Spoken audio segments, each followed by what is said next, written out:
close to the end of the year already, and two things at this time of the year that all of us think about. Number one, taxes. Yeah, if you're like me and Carol, this is when you line up your favorite causes, your favorite organizations. You want to be sure to get those checks into them before the end of the year.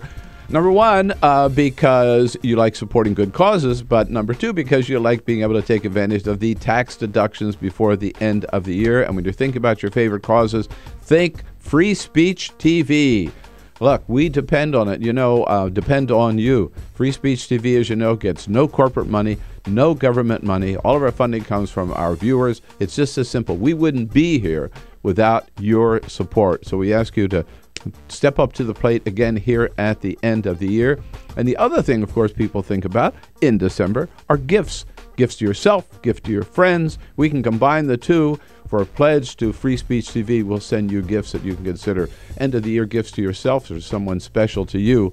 Here's how. For $120 pledge, which is $10 a month, think of it that way, copies of two great books. My latest one, The Obama Hate Machine, all about the Koch brothers and all the evil they're doing, plus a copy of Joe Cirincione, one of our favorite guests here on the Bill Press Show, Joe Cirincione's latest book from the Plowshares Fund, Nuclear Nightmares. If you can pledge $240 a month, that's $240 a year, $20 a month. The three of the favorite books that I read this year. One about Congress, Norm Ornstein's It's Worse Than It Looks. This one, my favorite science writer, Mary Roach, and her book called Bunk, The Curious Coupling of Science and Sex. Woohoo! And thirdly, my favorite mystery writer, Michael Dibdin, writes books about Italy. My favorite is Blood Rain, which takes place in Sicily. And then for $360 a month, a real special deal, and exclusive copies of 3 interviews that I conducted here at the Hill Center in Washington, D.C., 1 hour each with Mark Leibovich from the New York Times, Bishop Gene Robinson, and Senator Mary Landrieu. And for those of you who can make a very special pledge to Free Speech TV of $1,000, an extraordinary gift, here it is. Scarf, just like this one, a hand-woven scarf. This is rayon chenille. It could also be in bamboo, done by the greatest weaver in the world, my wife, Carol Press. So if you can help us, please, we love bringing you the show every day. I love getting up early in the morning, having the first crack at news and commentary with you, bringing in the best guests that we can get for you. You know, our regulars, Arthur Delaney, Igor Volski, Congressman Hollen, other members of Congress. But again, we couldn't be here on Free Speech TV, couldn't be here with Tom Hartman and Amy Goodman, David Pakman, and Ring of Fire without your help. We depend on it. So please give us a call at 877-378-8669.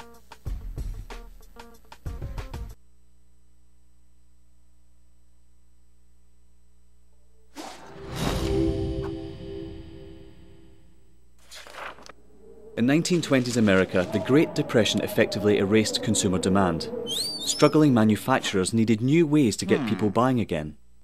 Innovative production processes like stamping and use of molds allowed them to use new materials for their designs. Products using vinyl, chrome, aluminium and plywood began appearing. American industrial designers began introducing streamlined, efficient shapes that shouted progress. Bel Geddes pioneered what we now refer to as utilitarian art. Things that had little reason to look sleek, now all of a sudden did. At the 1939 World Fair featuring Bel Geddes' immensely popular Futurama exhibit, a new era of American industrial design proudly claimed to be building the world of tomorrow. Americans found great positivity in these futuristic forms. Yay. Things were looking up. American industrial designers realised that by making objects look great, people simply wanted them more. From cars to kitchen appliances, the most influential society on earth was spending money again. Mass consumption had arrived. Advertisers finally had lots to talk about. Personal taste could be expressed through the things you bought. Style became equally as important as function. Chair designers like Eames and Saarinen didn't just design seating, they created desirable lifestyles. People behind the products suddenly were stars. Everyone wanted to know who they were. Raymond Loewy was one of the shining lights of American industrial design. His face ended up on every coffee table in the nation. Toothpaste packaging promised whiter teeth. Washing powder packaging promised whiter whites. Who knew such simple household objects would shape the tastes and ambitions of an entire society? American industrial design improved America, functionally, culturally and intellectually, and exported it around the globe.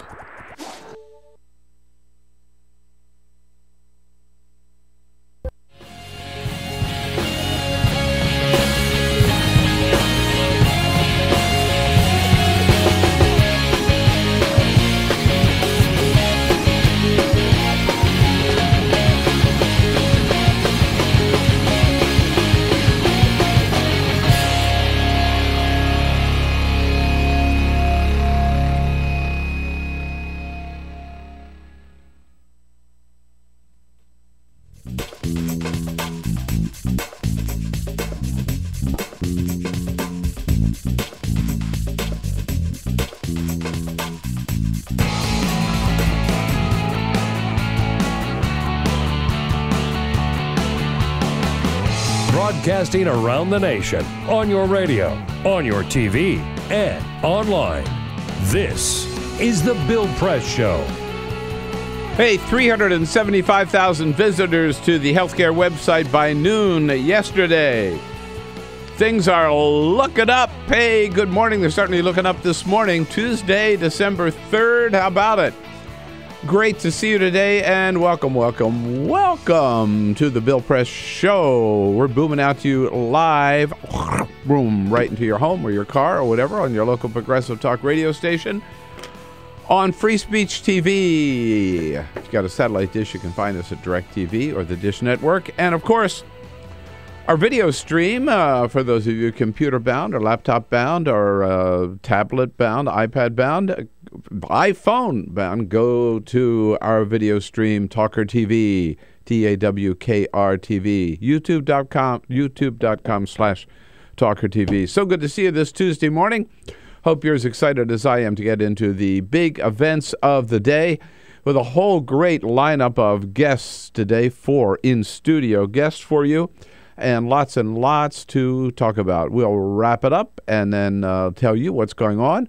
That's our job. Your job, let us know what you think about it all. 866-55-PRESS is how you do so if you want to give us a call. 866-55-77-377. On Twitter, you can find us at BP Show. Send us your comments on Twitter at BP Show. And on Facebook at facebook.com/Bill Press Show. In addition to doing everything else, Peter Ogburn will be tracking your comments on Twitter and on Facebook and bringing them to us. Peter Ogburn, good morning. Hi there. All right. Assisted by all the members of our team, Elisa Murphy, standing by to just push Peter out of the way. It happens. Yeah, it's okay. That's right. Just standing by, just in case Peter has a cardiac arrest. It's true. Yeah, we need that. Alicia Cruz on the phones, they're ready to take your calls. And Cyprian Balding, if we're sounding good on the radio, you can thank Peter. If we're looking good on Free Speech or the video stream, you can thank Cyprian Balding, our videographer. Boy, more and more, I love taking the subway and I love taking Amtrak. But boy, you hear about that commuter train crash up in New York and it makes you think twice, huh? Scary stuff, man. Yeah, it really was scary. Coming around that curve, and it was an early morning train. It was coming through a 70-mile-an-hour zone, so sort of a straightaway where they could open that baby up. But then it had to slow down to go around a curve where the speed was 30 miles an hour, as we've heard. Earl Weiner from the National Transportation Safety Board says, here's the problem that they discovered. The preliminary information, and let me emphasize this is preliminary information, from the event recorders shows that the train was traveling at approximately 82 miles per hour as it went into a 30-mile-an-hour curve. Yeah, 82 miles per hour, and the speed limit there was 30. We don't know whether the brakes were not working or the throttle was stuck or the engineer was asleep at the switch or just saying, man, let's see how fast we can take this curve. Right. I mean, that's scary when you think about over 50 miles per hour faster than you should be going. Mm-hmm. That's not going to end well. I've never done that driving. Never. No, never. Never. One of the passengers said what it was like when the train starts the car starts tilting over. I felt the car tip down towards the right, and I could actually see the ground coming towards my head, to which the car bounced back. I threw me to the left side of the car, back and forth.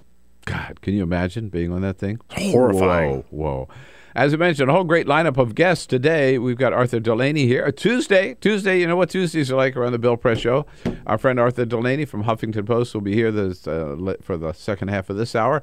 Igor Volski from Think Progress starting off the next hour. Congressman Van Holland, one of our favorite guests, part of the leadership in the House, will be here as well in studio. And we'll be talking with Brian Schweitzer. Remember him? Former governor of Montana, a real rock and roll, great star in the Democratic Party. We love him. He'll be along as well this morning. So we'll get into all of the news of the day. And the big story is Amazon really going to be sending a drone to your front door. But first, this is the Full Court Press. Before we get to Amazon, another tech giant is making some news. There's been a lot of speculation about the barges floating in the San Francisco Bay, and some suspicions have finally been confirmed. The San Francisco Chronicle confirmed that the barges set out on the water near Treasure Island will be floating retail stores for Google's smart eyewear, Google Glass. Floating retail stores. How do you get to them? A confidential budget report reveals that these 3 vessels will be built and docked in San Francisco, Los Angeles, and New York. They are codenamed Hangar 3, and each barge will be loaded with 80 shipping containers lined by a row of sails. The final design is expected to closely echo the appearance of fish fins. Floating stores, Bill. So they're going to have one in San Francisco, L.A., and New York. How are they going to get that puppy to New York? Through the Panama Canal? I mean, maybe they're building it. I have no idea how they're going to do it. But they're building them all. But they are building these barges in San Francisco Bay. Oh, I don't know if they're all being built there. I know that there is one there now, and people have wondered what the hell it is. It's just this giant barge. Whoa. Leave it to Google. Weird, right? Yeah. From the sports desk, Monday Night Football was last night. The Seattle Seahawks taking on the New Orleans Saints, and it was not close. 34-7 was the final score as the Seahawks destroyed the Saints. The Seahawks were at home. Here is a staggering stat. Second-year quarterback Russell Wilson entered the game 13-0 at home. Has not lost a game at home. With that win, he made it 14-0. Guy's unbeatable at home. And he's second-year quarterback. Second year, wow. He's the quarterback that Washington wished that they had. Exactly. You know, we also have a second-year quarterback. He's not doing so well. And Bill, fast food workers are planning a one-day strike this Thursday against their employers in 100 cities nationwide. The strikes will take place in some cities, including Charleston, South Carolina, Providence, Rhode Island, and Pittsburgh, Pennsylvania. These activists say that they will also stage protests in an additional 100 cities, and it will be the latest since fast food workers walked out in August, and the largest action ever, taking place in more than 50 different cities. They are demanding a raise to $15 an hour, plus the right to form a union. You know, I think one of the smartest moves around right now is this the fast food protest. Yeah. Remember, they've had one-day strikes. Yep. In several different cities. Now they're having this, they're hitting 100 cities at a time. Yeah. I think it's very, very effective. Very smart. You know what? We'll do a little on the air planning right now. We have to get somebody in who's part of that movement to talk about that. You got it. Because I want to support that as much as I can. We're on it. $15 an hour. Come on, even at $15 an hour, they're still living for 40 hours a week. They're still living in poverty. So what the hell, you know? Yeah, absolutely. Thank you, Peter. Yes, indeed. People are still buzzing around the buzz around Jeff Bezos and what he announced on 60 Minutes Sunday evening. Everywhere I looked yesterday, and every newspaper I saw, every online site I saw was a very top of Drudge. It was one of the lead stories on ABC and CBS and NBC last night. Jeff Bezos telling Charlie Rose on 60 Minutes Sunday night that don't worry about all this Christmas shopping. Don't worry about going out to the malls. Don't even worry about having to wait for your packages is going to get there in time. Amazon's got it fixed. They got a plan. They're way out in front. They've got the little drones ready for you, and they say they're going to have enough fulfillment centers around the country that within 4 or 5 years, they're going to have a drone can bring that package you just ordered, that product you just ordered, whatever, as long as it doesn't weigh more than 5 pounds, to your front door within 30 minutes. If you don't believe it, here's Jeff Bezos. I know this looks like science fiction. It's not. Wow. This is early. This is still years away. Drops the package. There's the package. You come and get your package, and we can do half-hour delivery. Half-hour delivery. Half-hour delivery, and we can carry objects we think up to 5 pounds, which covers 86% of the items that we deliver. And you can hear, wow, wow, wow. That was Charlie Rose. There were no. It was interesting. Look, Charlie's the best interview on the planet, but and I say that hands down. But there were no critical questions about what are you talking about, dude. Do you think you ever get permission from the FAA to do this, dude? Don't you think every other retailer is going to want to do the same thing, and there are going to be too many of these damn little drones flitting around? Dude, what about people who live in apartment buildings? I mean, there was no critical questions asked, right? It was just, wow, wow, wow, wow, wow. And the truth of it is, you tell me, 866-55-PRESS, what you think. There are a lot of problems with this. There are the practical problems. I just mentioned a couple of them. How are you going to deliver this to people living? I mean, how are they going to deliver packages to people who live in an apartment building? Most of the country lives in big cities, not out in the country where you can go in the back. You can land on the back 40. Yeah. We got the corn cut down so the field's pretty flat so you can land there, right? Yeah. No. You live in a condo, you live in an apartment building. You live in a street, it's got a lot of traffic. Got a lot of moms with strollers walking around, like my neighborhood. Got a lot of trees. Like we have a forest of oak trees on our street. How are you going to navigate around those? What if nobody's home? You got to knock on the door and get the signature, right? I mean, you don't just drop a package anywhere. Yeah. So there are all those practical problems that that Bezos was not asked about and didn't talk about, right? Now, obviously they're thinking about them, but I'm just saying they could be insurmountable. Then you got the problems with competition. As I mentioned, you think Amazon's going to have an exclusive on this? No. I saw CBS News last night. There's a company down in Georgia, and they had these drones. They were flying around. They had these little drones, and that's what they're working on. And they're talking to Walmart, to Macy's, to Barnes. Does Barnes & Noble exist anymore? I don't know. I think so, yeah. Yeah. But all these online stores, REI, I mean, you name it, right? After all, this is Cyber Week. We know you can buy anything anywhere. ProFlowers, shoot, they'll have their own fleet of drones.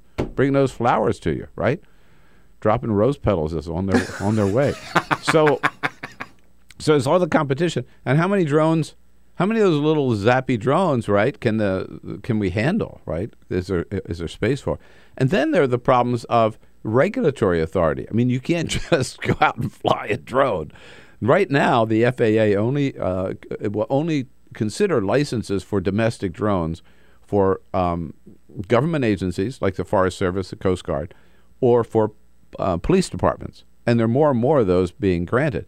They are just studying the possible commercial applications of drones, and that won't be completed for, they say, till like 2015, maybe. Right. And who knows what they're going to. So these things may not even be allowed. So all those, and God knows what Congress will do. I mean, if Congress finds a way to screw it up, they will.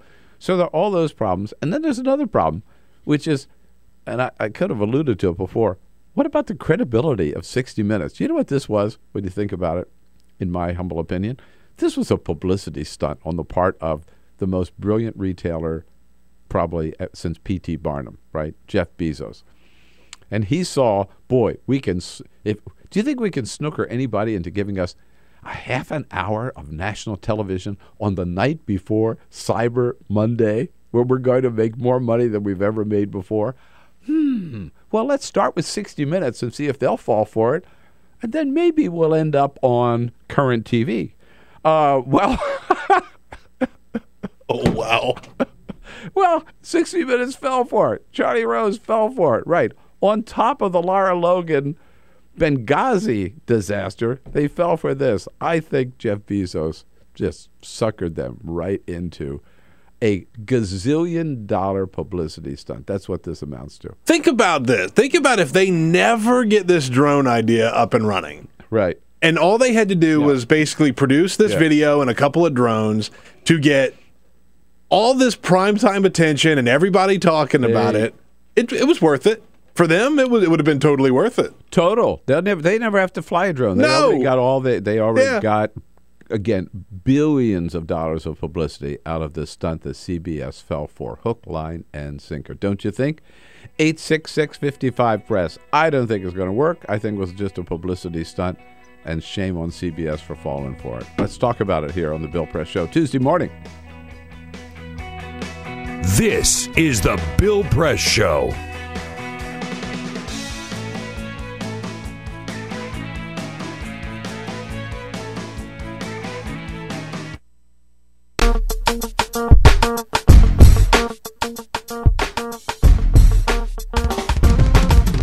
Hey, friends and neighbors, a very special message for you this morning. Here we are, getting close to the end of the year already, and two things at this time of the year that all of us think about. Number one, taxes. Yeah, if you're like me and Carol, this is when you line up your favorite causes, your favorite organizations. You want to be sure to get those checks into them before the end of the year. Number one, because you like supporting good causes, but number two, because you like being able to take advantage of the tax deductions before the end of the year. And when you think about your favorite causes, think Free Speech TV. Look, we depend on it, depend on you. Free Speech TV, as you know, gets no corporate money, no government money. All of our funding comes from our viewers. It's just as simple. We wouldn't be here without your support. So we ask you to step up to the plate again here at the end of the year. And the other thing, of course, people think about in December are gifts. Gifts to yourself, gift to your friends. We can combine the two. For a pledge to Free Speech TV, we'll send you gifts that you can consider end-of-the-year gifts to yourself or someone special to you. Here's how. For $120 pledge, which is $10 a month, think of it that way, copies of two great books. My latest one, The Obama Hate Machine, all about the Koch brothers and all the evil they're doing, plus a copy of Joe Cirincione, one of our favorite guests here on the Bill Press Show, Joe Cirincione's latest book from the Plowshares Fund, Nuclear Nightmares. If you can pledge $240 a month, that's $240 a year, $20 a month. The three of the favorite books that I read this year. One about Congressman Ornstein's It's Worse Than It Looks. This one, my favorite science writer, Mary Roach, and her book called Bonk, The Curious Coupling of Science and Sex. Woohoo! And thirdly, my favorite mystery writer, Michael Dibdin, writes books about Italy. My favorite is Blood Rain, which takes place in Sicily. And then for $360 a month, a real special deal, and exclusive copies of 3 interviews that I conducted here at the Hill Center in Washington, D.C., 1 hour each with Mark Leibovich from the New York Times, Bishop Gene Robinson, and Senator Mary Landrieu. And for those of you who can make a very special pledge to Free Speech TV of $1,000, an extraordinary gift, here it is. Scarf, just like this one, a hand-woven scarf. This is rayon chenille. It could also be in bamboo, done by the greatest weaver in the world, my wife, Carol Press. So if you can help us, please, we love bringing you the show every day. I love getting up early in the morning, having the first crack at news and commentary with you, bringing in the best guests that we can get for you. You know, our regulars, Arthur Delaney, Igor Volski, Congressman Hollen, other members of Congress. But again, we couldn't be here on Free Speech TV, couldn't be here with Tom Hartman and Amy Goodman, David Packman, and Ring of Fire without your help. We depend on it. So please give us a call at 877-378-8669.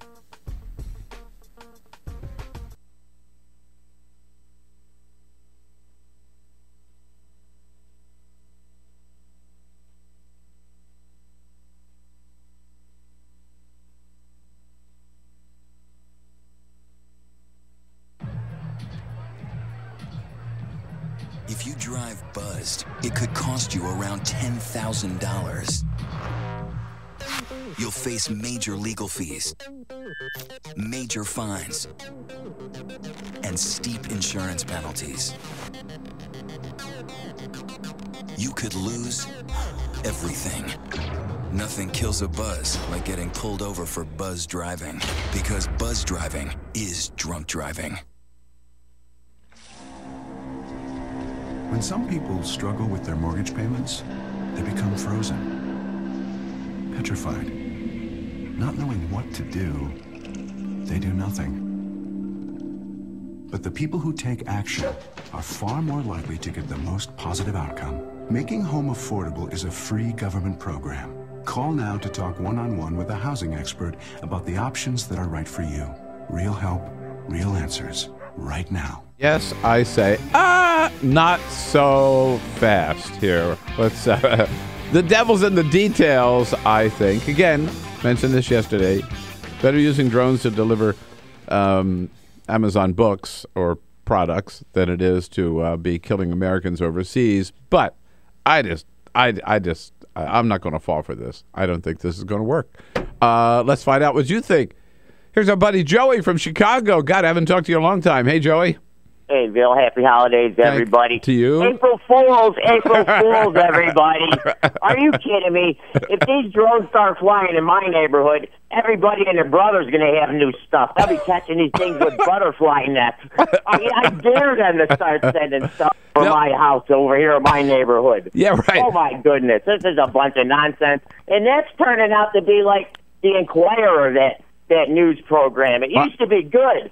But now it's like a tabloid show, for crying out loud. I got to tell you, I'll let I think someone else talk. Oh, Joey, you're great. 60 Minutes, man. I think they suffered a real hit with this. They'll be shooting them down in Chicago, right? I love the idea of going out there with butterfly nets and grabbing them. Yeah, but there'll be so many damn drones, right? You know, and again, they drop that puppy, you know, right on your in front of your house. Let's say you don't live in an apartment building. Who's going to stop somebody from running by and picking it up? Right? Sure. Oh, God. I don't know. I want to believe it, but I can't. Carrie is in Madison, Wisconsin, watching on Free Speech TV. Hi, Carrie. Good morning. Good morning, Bill. How are you? I'm good. Thank you. What's up? I was just saying that, you know, I'm afraid some redneck idiot's going to shoot down my toaster because he thinks Obama's after him with the drone. Right. This will give the black helicopter. There he is. They'll give the black helicopter people a real field day, won't it? Right? Oh, for sure, absolutely. And it's so good to see you guys again on Free Speech TV. That's awesome. I missed Current. All right. Well, go for it. Now we're on Free Speech. Thanks for joining us, Carrie. I love it. Yeah. Uh-oh. Here comes Obama. He's sending in the... down. Give me that toaster. Yeah, give me that toaster. Easier ways to get a toaster. Make sure you get it. In Berkeley, California. Hey, Will, good morning to you on the West Coast.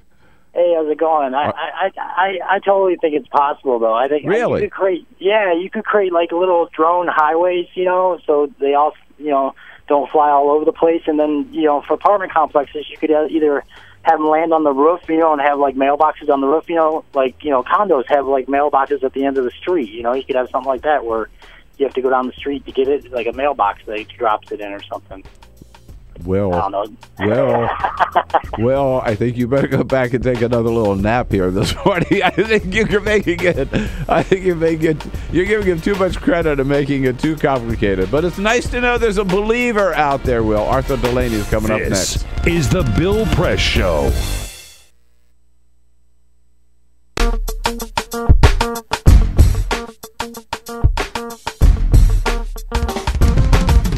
Hey, friends and neighbors, a very special message for you this morning. Here we are, getting close to the end of the year already, and two things at this time of the year that all of us think about. Number one, taxes. Yeah, if you're like me and Carol, this is when you line up your favorite causes, your favorite organizations. You want to be sure to get those checks into them before the end of the year. Number one, because you like supporting good causes, but number two, because you like being able to take advantage of the tax deductions before the end of the year. And when you're thinking about your favorite causes, think Free Speech TV. Look, we depend on it, depend on you. Free Speech TV, as you know, gets no corporate money, no government money. All of our funding comes from our viewers. It's just as simple. We wouldn't be here without your support. So we ask you to step up to the plate again here at the end of the year. And the other thing, of course, people think about in December are gifts. Gifts to yourself, gift to your friends. We can combine the two For a pledge to Free Speech TV, we'll send you gifts that you can consider end-of-the-year gifts to yourself or someone special to you. Here's how. For $120 pledge, which is $10 a month, think of it that way, copies of 2 great books. My latest one, The Obama Hate Machine, all about the Koch brothers and all the evil they're doing, plus a copy of Joe Cirincione, one of our favorite guests here on the Bill Press Show, Joe Cirincione's latest book from the Plowshares Fund, Nuclear Nightmares. If you can pledge $240 a month, that's $240 a year, $20 a month. The 3 of the favorite books that I read this year. One about Congress, Norm Ornstein's It's Worse Than It Looks.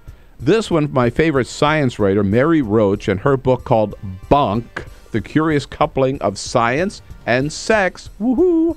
And thirdly, my favorite mystery writer, Michael Dibdin, writes books about Italy. My favorite is Blood Rain, which takes place in Sicily. And then for $360 a month, a real special deal, and exclusive copies of 3 interviews that I conducted here at the Hill Center in Washington, D.C., 1 hour each with Mark Leibovich from the New York Times, Bishop Gene Robinson, and Senator Mary Landrieu.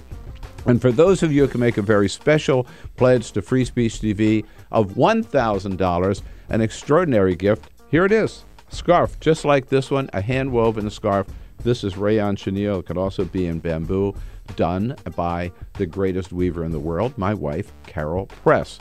So if you can help us, please, we love bringing you the show every day. I love getting up early in the morning, having the first crack at news and commentary with you, bringing in the best guests that we can get for you. You know, our regulars, Arthur Delaney, Igor Volski, Congressman Hollen, other members of Congress. But again, we couldn't be here on Free Speech TV, couldn't be here with Tom Hartman and Amy Goodman, David Packman, and Ring of Fire without your help. We depend on it. So please give us a call at 877-378-8669.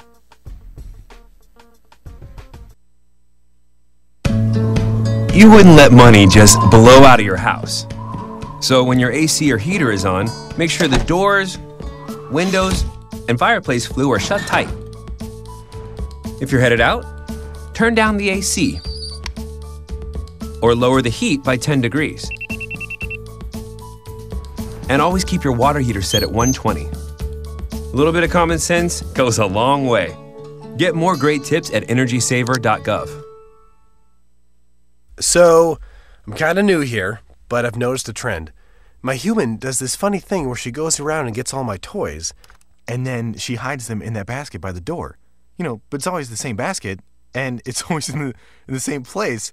And then she acts so surprised when I find them, but, you know, she's putting them in the same basket. Again. It's like, hello? That's where you put it last time. You were the worst at hide and go seek.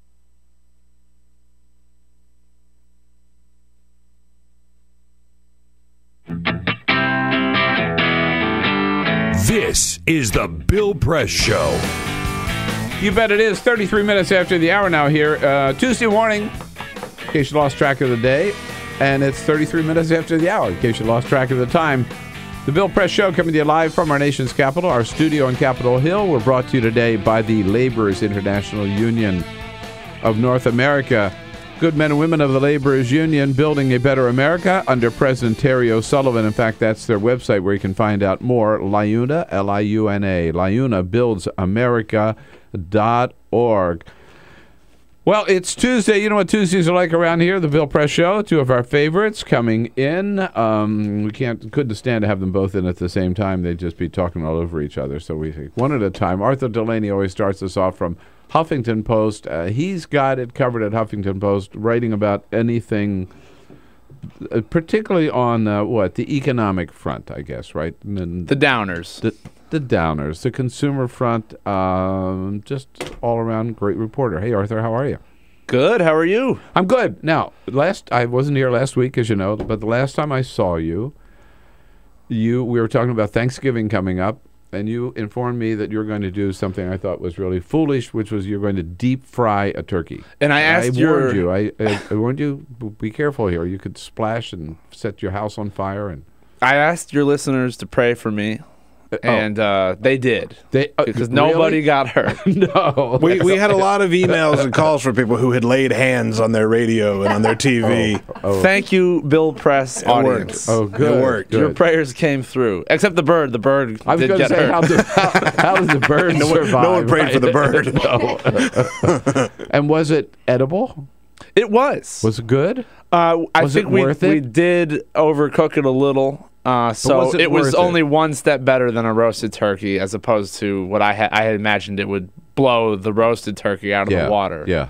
So to speak. Yeah. Was it worth it? Well, it was really fun to stand outside on that day. It was fun. It was distracting. Yeah. Okay. Yes, it was worth it. Would you do it again? I'm going to do it again. I mean, I got all this oil. I mean, once you buy the setup, do some wings, deep fry a turkey for Christmas. I'm a frying machine now. It's great if you need to fry up 40 pounds of wings. Yeah. All right. There you go. All right. Before we also get into some of the issues you've been writing about, you have to weigh in on the question of the day, which is Arthur Bezos says within Jeff Bezos. Sorry, you're Arthur. Jeff Bezos, within 4 or 5 years, Amazon is going to have be able to deliver your next turkey to your front door, frozen turkey to your front door with a drone. Within 30 minutes after you order it, right? So drones will be crisscrossing our cityscapes like pigeons or something. Right. I find that far-fetched.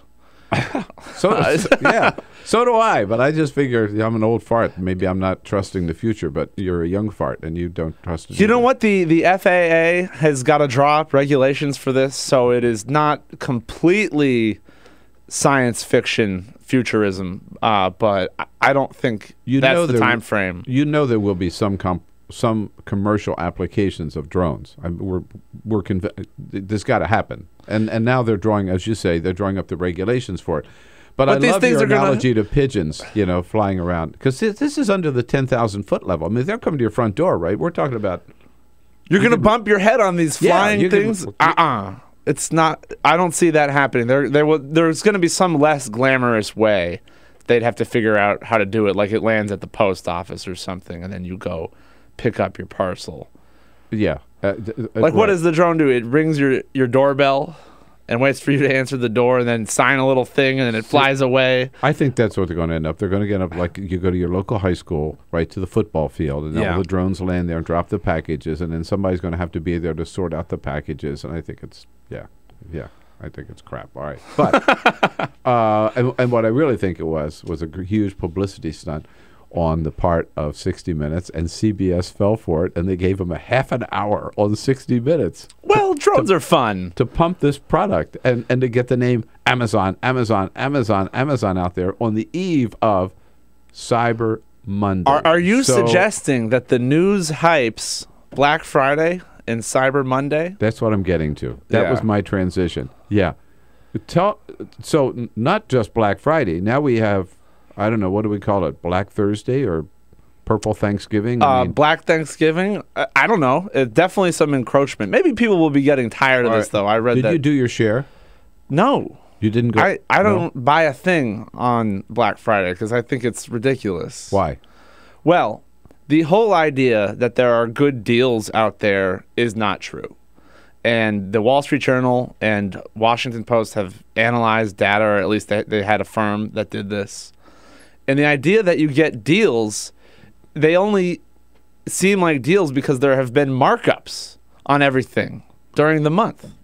So yeah, you're getting a discount from their already inflated price. You mean they raise the price and then they slash it and cut it for Black Friday? That's exactly right. Is that surprising? I mean, think about it for 2 seconds. Like these companies just want to give stuff away. No. So, well, then how do you account for the fact that 141 million Americans went shopping over the weekend? I mean, are there that many gullible Americans? I mean, they've got to be going out there for something, Arthur. There's this thing about being in the crowd, and that it's an event. A hyped event by the news with its drones and its super deals. And I think some people like to be part of that. I think crowds are the worst, just the worst. So I don't understand it. But I see the videos. People really get into it. They get fired up to go grab products. Fired up, yeah, to say the least, especially in the towel aisle. Towel department of I can't get over that. What was it, Peter? 2.5 million.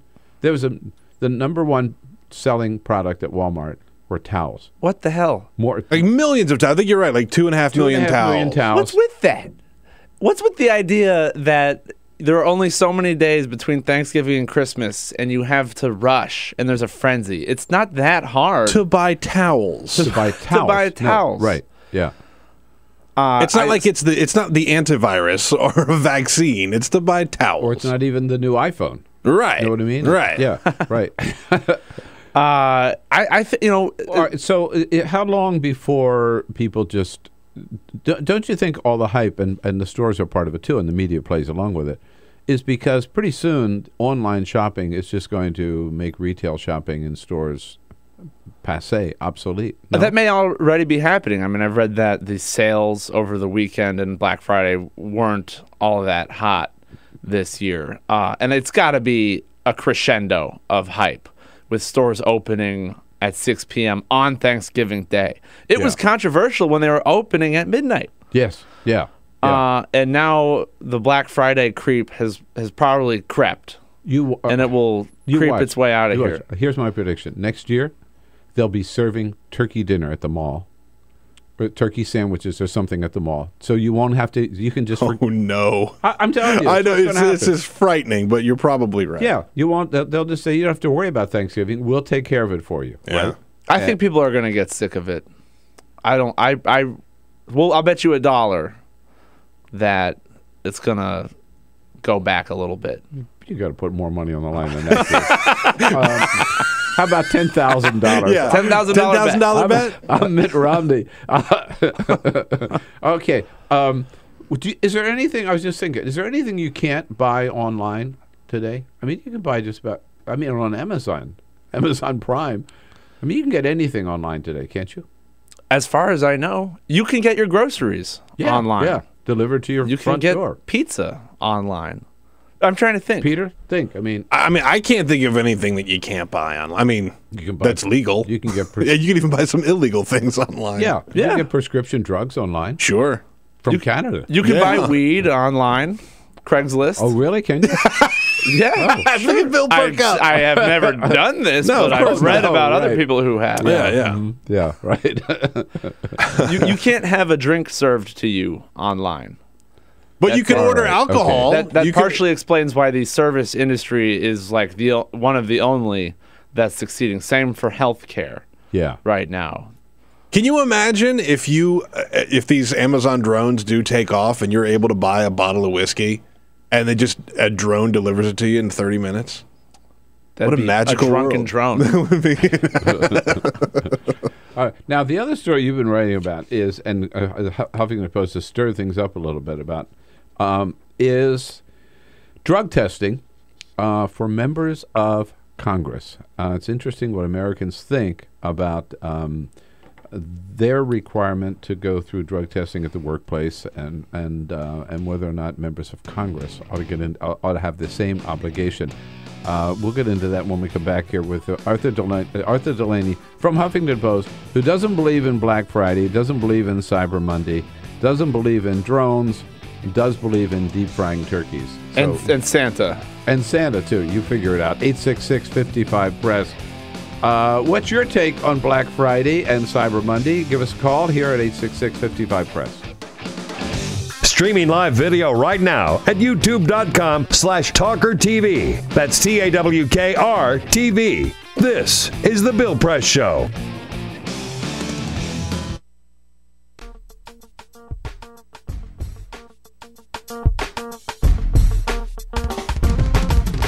Hey, friends and neighbors, a very special message for you this morning. Here we are, getting close to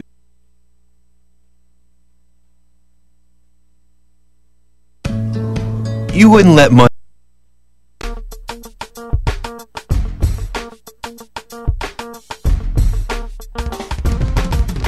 Hey, Hey, friends and neighbors, a very special message for you this morning. Here we are, getting close to the end of the year already, and two things that, at this time of the year that all of us think about. Number one, taxes. Yeah, if you're like me and Carol, this is when you line up your favorite causes, your favorite organizations. You want to be sure to get those checks into them before the end of the year. Number one, because you like supporting good causes, but number two, because you like being able to take advantage of the tax deductions before the end of the year. And when you're thinking about your favorite causes, think Free Speech TV. Look, we depend on it, depend on you. Free Speech TV, as you know, gets no corporate money, no government money. All of our funding comes from our viewers. It's just as simple. We wouldn't be here without your support. So we ask you to step up to the plate again here at the end of the year. And the other thing, of course, people think about in December are gifts. Gifts to yourself, gift to your friends. We can combine the two. For a pledge to Free Speech TV, we'll send you gifts that you can consider end-of-the-year gifts to yourself or someone special to you. Here's how. For $120 pledge, which is $10 a month, think of it that way, copies of two great books. My latest one, The Obama Hate Machine, all about the Koch brothers and all the evil they're doing, plus a copy of Joe Cirincione, one of our favorite guests here on the Bill Press Show, Joe Cirincione's latest book from the Plowshares Fund, Nuclear Nightmares. If you can pledge $240 a month, that's $240 a year, $20 a month. The three of the favorite books that I read this year. One about Congress, Norm Ornstein's It's Worse Than It Looks. This one, my favorite science writer, Mary Roach, and her book called Bunk, The Curious Coupling of Science and Sex. Woohoo!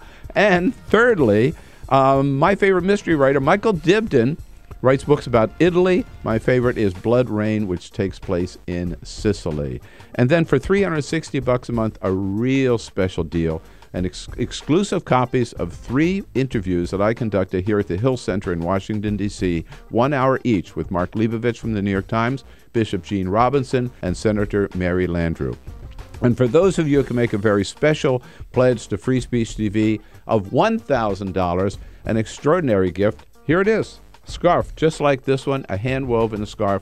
This is rayon chenille. It could also be in bamboo, done by the greatest weaver in the world, my wife, Carol Press. So if you can help us, please, we love bringing you the show every day. I love getting up early in the morning, having the first crack at news and commentary with you, bringing in the best guests that we can get for you. You know, our regulars, Arthur Delaney, Igor Volski, Congressman Hollen, other members of Congress. But again, we couldn't be here on Free Speech TV, couldn't be here with Tom Hartman and Amy Goodman, David Packman, and Ring of Fire without your help. We depend on it. So please give us a call at 877-378-8669.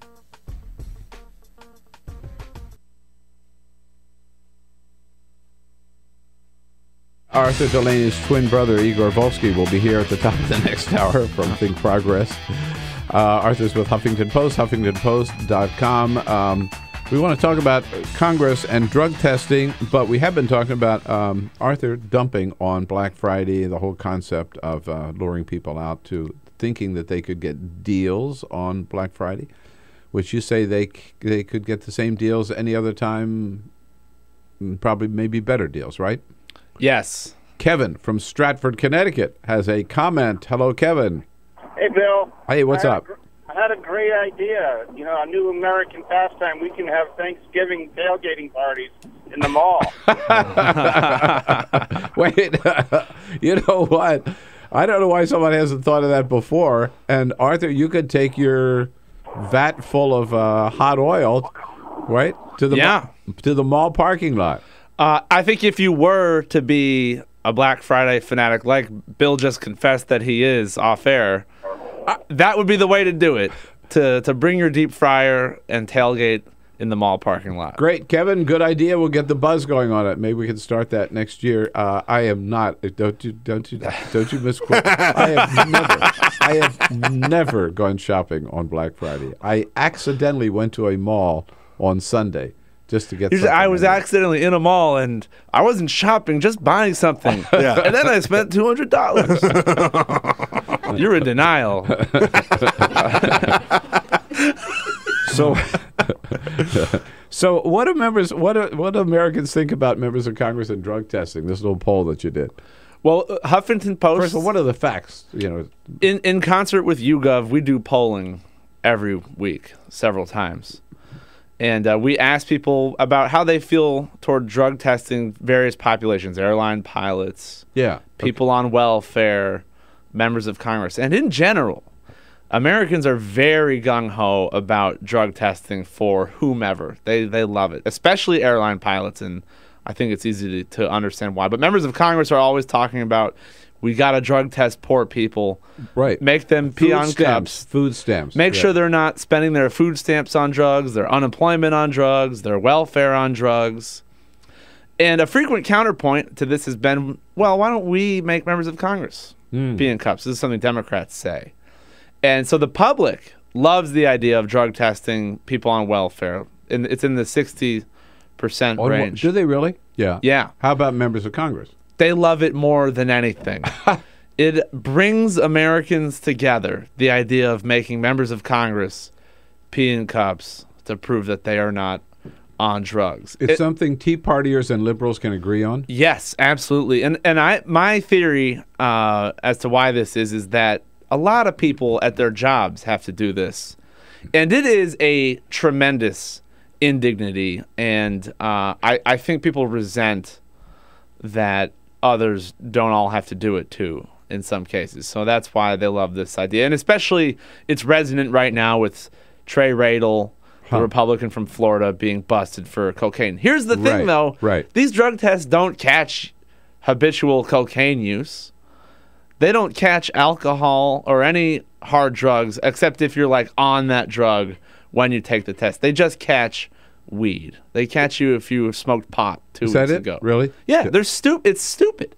It's not good policy, but that's what people like. I'm looking at the numbers. 64% of Americans think that people on welfare should be drug tested. Yeah. Which I think is odious. I mean, come on. It's beat up on the poor. Beat up, kick them while they're down, right? Right. But if 64% of Americans believe welfare recipients should be drug tested, 78% believe that members of Congress should be drug tested. That is a sizable majority, and only 7% say no. There's just a basic kind of principle here, which is that members of Congress should be subject to the same laws and requirements that they force on all Americans, right? On every other American. They should they should not be in a class by themselves. Yeah, and if I have a low-paying job that treats me like a suspected criminal and makes me pee in a cup, and it's a test that will only catch, casual weed use, well, why shouldn't these guys with six-figure salaries who don't really even pass laws that much lately have to do the same thing? All right, so I have to ask you about this. I'm sorry. I know maybe I shouldn't go here, but Peter, I remember a story recently about somebody who was able to cheat. It was some sports figure. Oh, was able to cheat yeah. by using an artificial penis. I think that was Mike Tyson. Mike Tyson. That was Tyson. Yeah. So this is another thing. These members of Congress could do like Mike Tyson. You can. I wouldn't put it past them. Go on to Amazon.com and have them. Some of them have a drone deliver you a false penis in a jar of fake pee. And that's when you really don't want these things having mid-air collisions. Please don't. And urine and fake penises raining from the sky. Please don't keep it in a box. I want just a flying penis. A dick in a box. hanging from a drone. It'd be a dick in a box. God. Oh, God. I think this program is over. Arthur Delaney, always good to see you. Yes, we go from turkey to fake penises. You never know where you're going to go when Arthur's in the studio. Thank you, Arthur. HuffingtonPost.com. Blame him, not me. This is the Bill Press Show.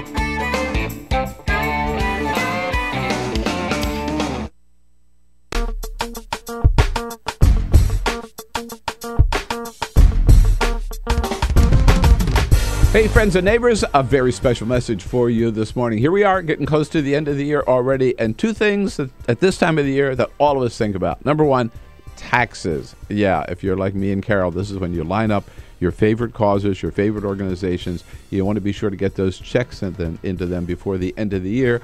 Number one, because you like supporting good causes, but number two, because you like being able to take advantage of the tax deductions before the end of the year. And when you're thinking about your favorite causes, think Free Speech TV.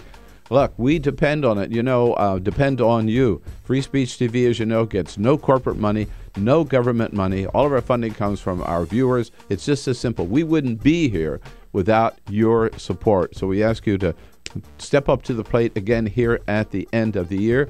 And the other thing, of course, people think about in December are gifts. Gifts to yourself, gift to your friends. We can combine the two. For a pledge to Free Speech TV, we'll send you gifts that you can consider end-of-the-year gifts to yourself or someone special to you. Here's how. For $120 pledge, which is $10 a month, think of it that way, copies of 2 great books. My latest one, The Obama Hate Machine, all about the Koch brothers and all the evil they're doing, plus a copy of Joe Cirincione, one of our favorite guests here on the Bill Press Show, Joe Cirincione's latest book from the Plowshares Fund, Nuclear Nightmares. If you can pledge $240 a month, that's $240 a year, $20 a month. The 3 of the favorite books that I read this year. One about Congress, Norm Ornstein's It's Worse Than It Looks. This one, my favorite science writer, Mary Roach, and her book called Bunk, The Curious Coupling of Science and Sex. Woohoo! And thirdly, my favorite mystery writer, Michael Dibdin, writes books about Italy. My favorite is Blood Rain, which takes place in Sicily. And then for $360 a month, a real special deal, and exclusive copies of 3 interviews that I conducted here at the Hill Center in Washington, D.C., 1 hour each with Mark Leibovich from the New York Times, Bishop Gene Robinson, and Senator Mary Landrieu. And for those of you who can make a very special pledge to Free Speech TV of $1,000, an extraordinary gift, here it is. Scarf, just like this one, a hand-woven scarf. This is rayon chenille. It could also be in bamboo, done by the greatest weaver in the world, my wife, Carol Press. So if you can help us, please, we love bringing you the show every day. I love getting up early in the morning, having the first crack at news and commentary with you, bringing in the best guests that we can get for you. You know, our regulars, Arthur Delaney, Igor Volski, Congressman Hollen, other members of Congress. But again, we couldn't be here on Free Speech TV, couldn't be here with Tom Hartman and Amy Goodman, David Packman, and Ring of Fire without your help. We depend on it. So please give us a call at 877-378-8669.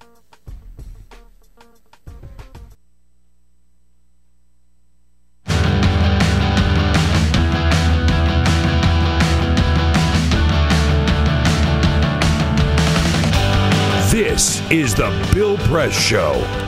Here we go, Tuesday, December 3rd. Igor Volski. Hello, get it together, Bill. Igor Volski from Think Progress will be here at the top of the next hour. Then we're going to be talking about Black Friday with Jason Brewer from the Retail Industry Leaders Association. How real was it? We'll see if he agrees with Arthur Delaney. That was all a bust. Peter, what's going on? Bill, do you trust me? No. I didn't think so. I wouldn't either if I were you. I didn't trust you from the day I met you.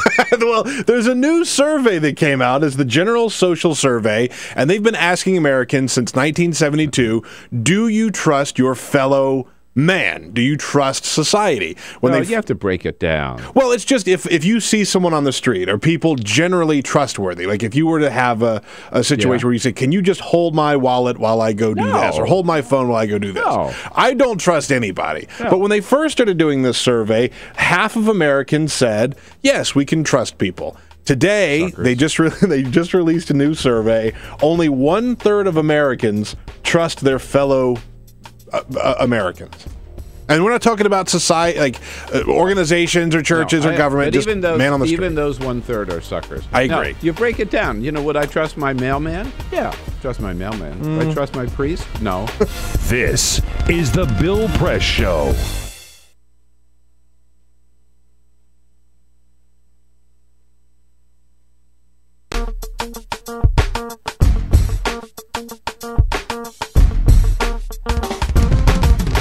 Hey, friends and neighbors, a very special message for you this morning. Here we are, getting close to the end of the year already, and 2 things that, at this time of the year that all of us think about. Number 1, taxes. Yeah, if you're like me and Carol, this is when you line up your favorite causes, your favorite organizations. You want to be sure to get those checks into them before the end of the year. Number one, because you like supporting good causes, but number two, because you like being able to take advantage of the tax deductions before the end of the year. And when you're thinking about your favorite causes, think Free Speech TV. Look, we depend on it, depend on you. Free Speech TV, as you know, gets no corporate money, no government money. All of our funding comes from our viewers. It's just as simple. We wouldn't be here without your support. So we ask you to step up to the plate again here at the end of the year. And the other thing, of course, people think about in December are gifts. Gifts to yourself, gift to your friends. We can combine the two. For a pledge to Free Speech TV, we'll send you gifts that you can consider end-of-the-year gifts to yourself or someone special to you. Here's how. For $120 pledge, which is $10 a month, think of it that way, copies of 2 great books. My latest one, The Obama Hate Machine, all about the Koch brothers and all the evil they're doing, plus a copy of Joe Cirincione, one of our favorite guests here on the Bill Press Show, Joe Cirincione's latest book from the Plowshares Fund, Nuclear Nightmares.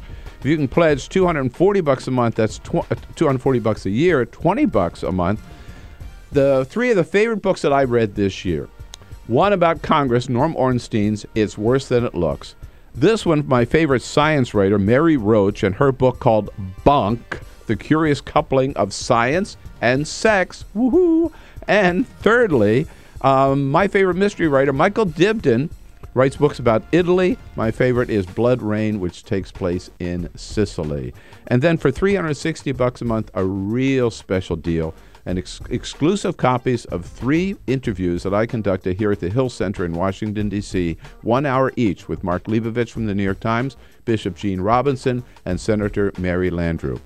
And for those of you who can make a very special pledge to Free Speech TV of $1,000, an extraordinary gift, here it is. Scarf, just like this one, a hand-woven scarf.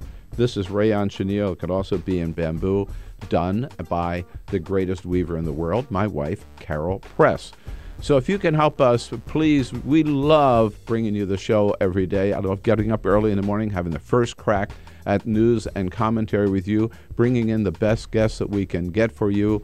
Our regulars, Arthur Delaney, Igor Volski, Congressman Hollen, other members of Congress. But again, we couldn't be here on Free Speech TV, couldn't be here with Tom Hartman and Amy Goodman, David Packman, and Ring of Fire without your help. We depend on it. So please give us a call at 877-378-8669.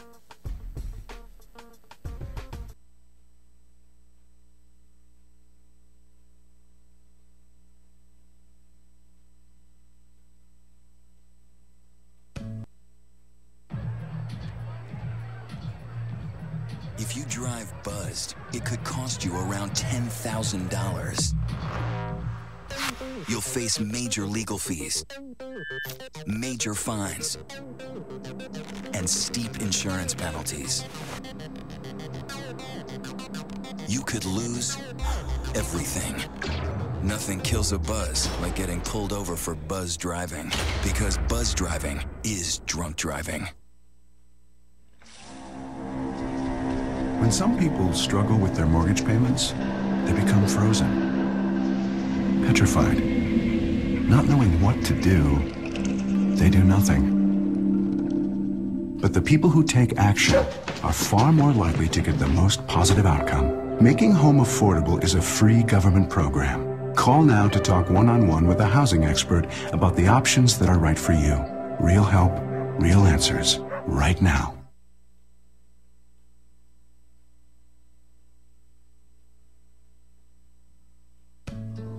You wouldn't let money just blow out of your house.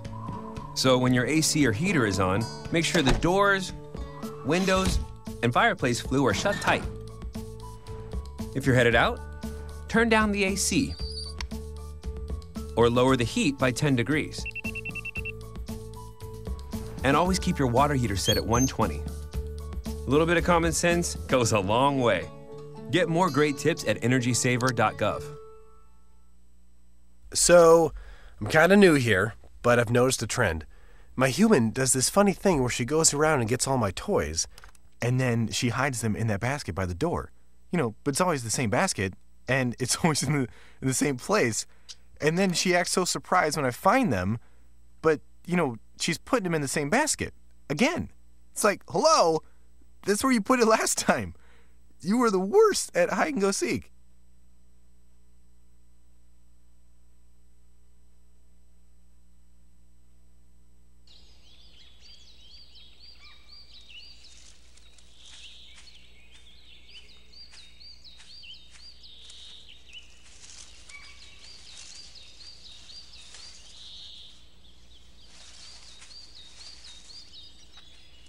At Earth Justice, we defend the environment in the courtroom. Join our fight. When you take a seat, you take a stand. Earth Justice, because the Earth needs a good lawyer.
Broadcasting around the nation, on your radio, on your TV, and online.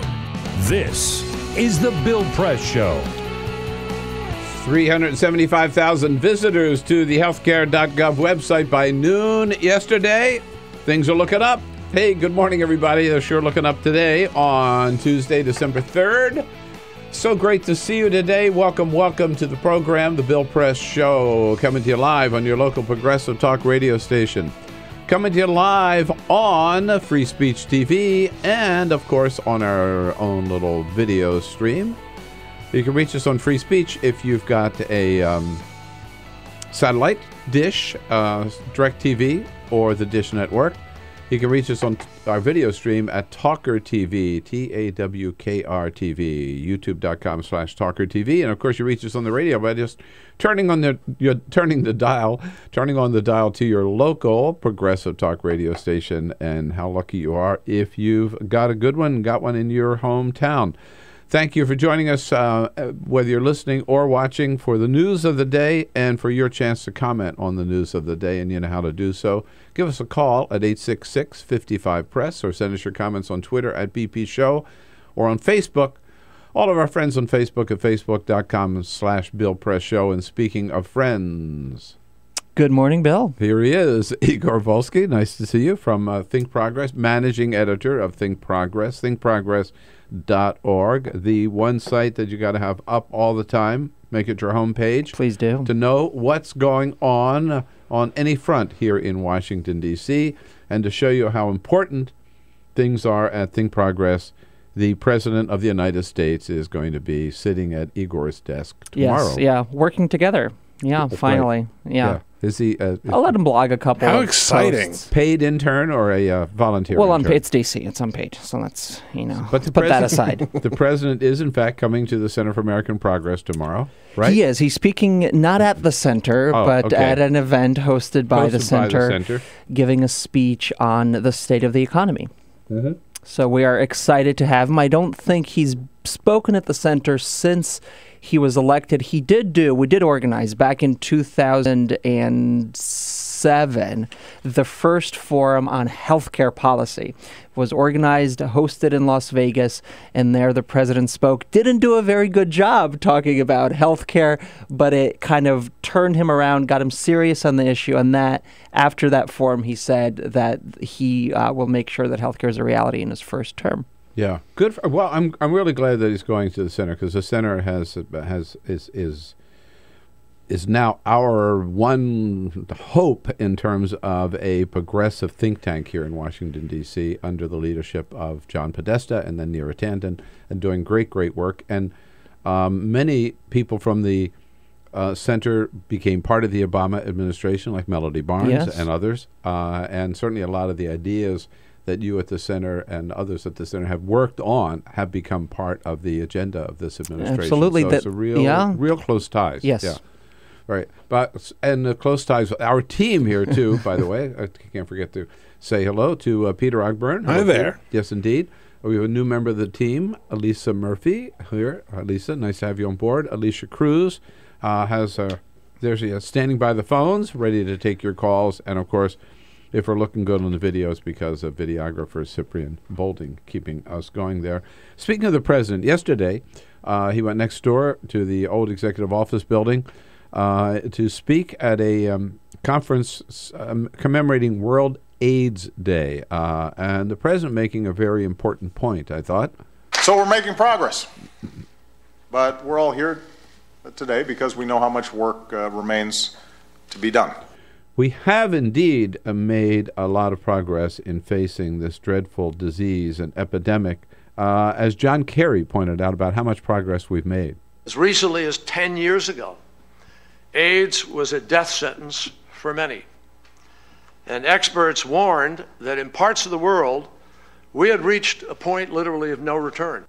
Yeah, it is remarkable how much progress has been made. It is, and this president is serious about the epidemic, has an entire AIDS plan, and certainly we remember when Hillary Clinton was Secretary of State making that historic speech about gay and lesbian rights and what that means to larger AIDS policy, but also viewing gays and lesbians as that their rights are also human rights as a whole, and connecting it to the epidemic, and just noting how stigma towards gays and lesbians around the world has led to the spread of the epidemic, and what can be done to contain it. Yep. So very important moment yesterday.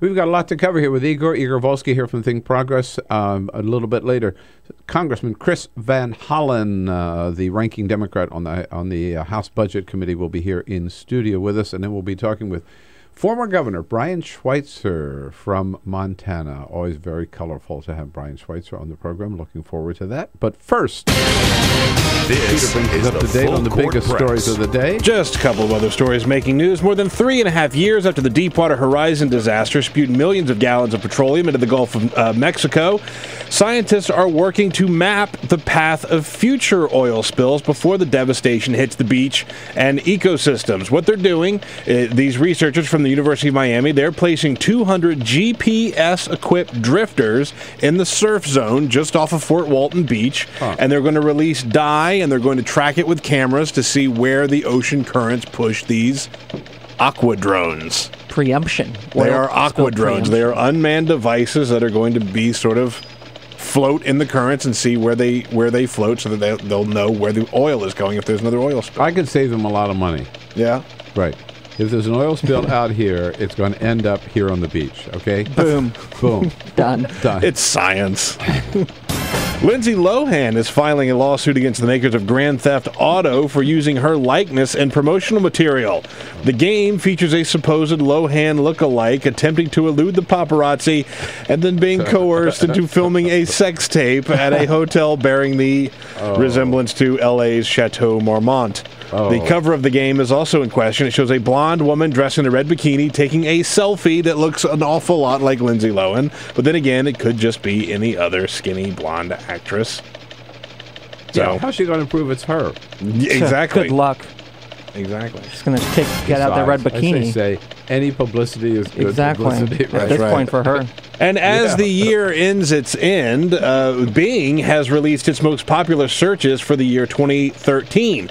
Who was the most searched celebrity on Bing in this year? Any guesses? Oh, my I don't know. Not Lindsay Lohan. It was not Lindsay Lohan, no.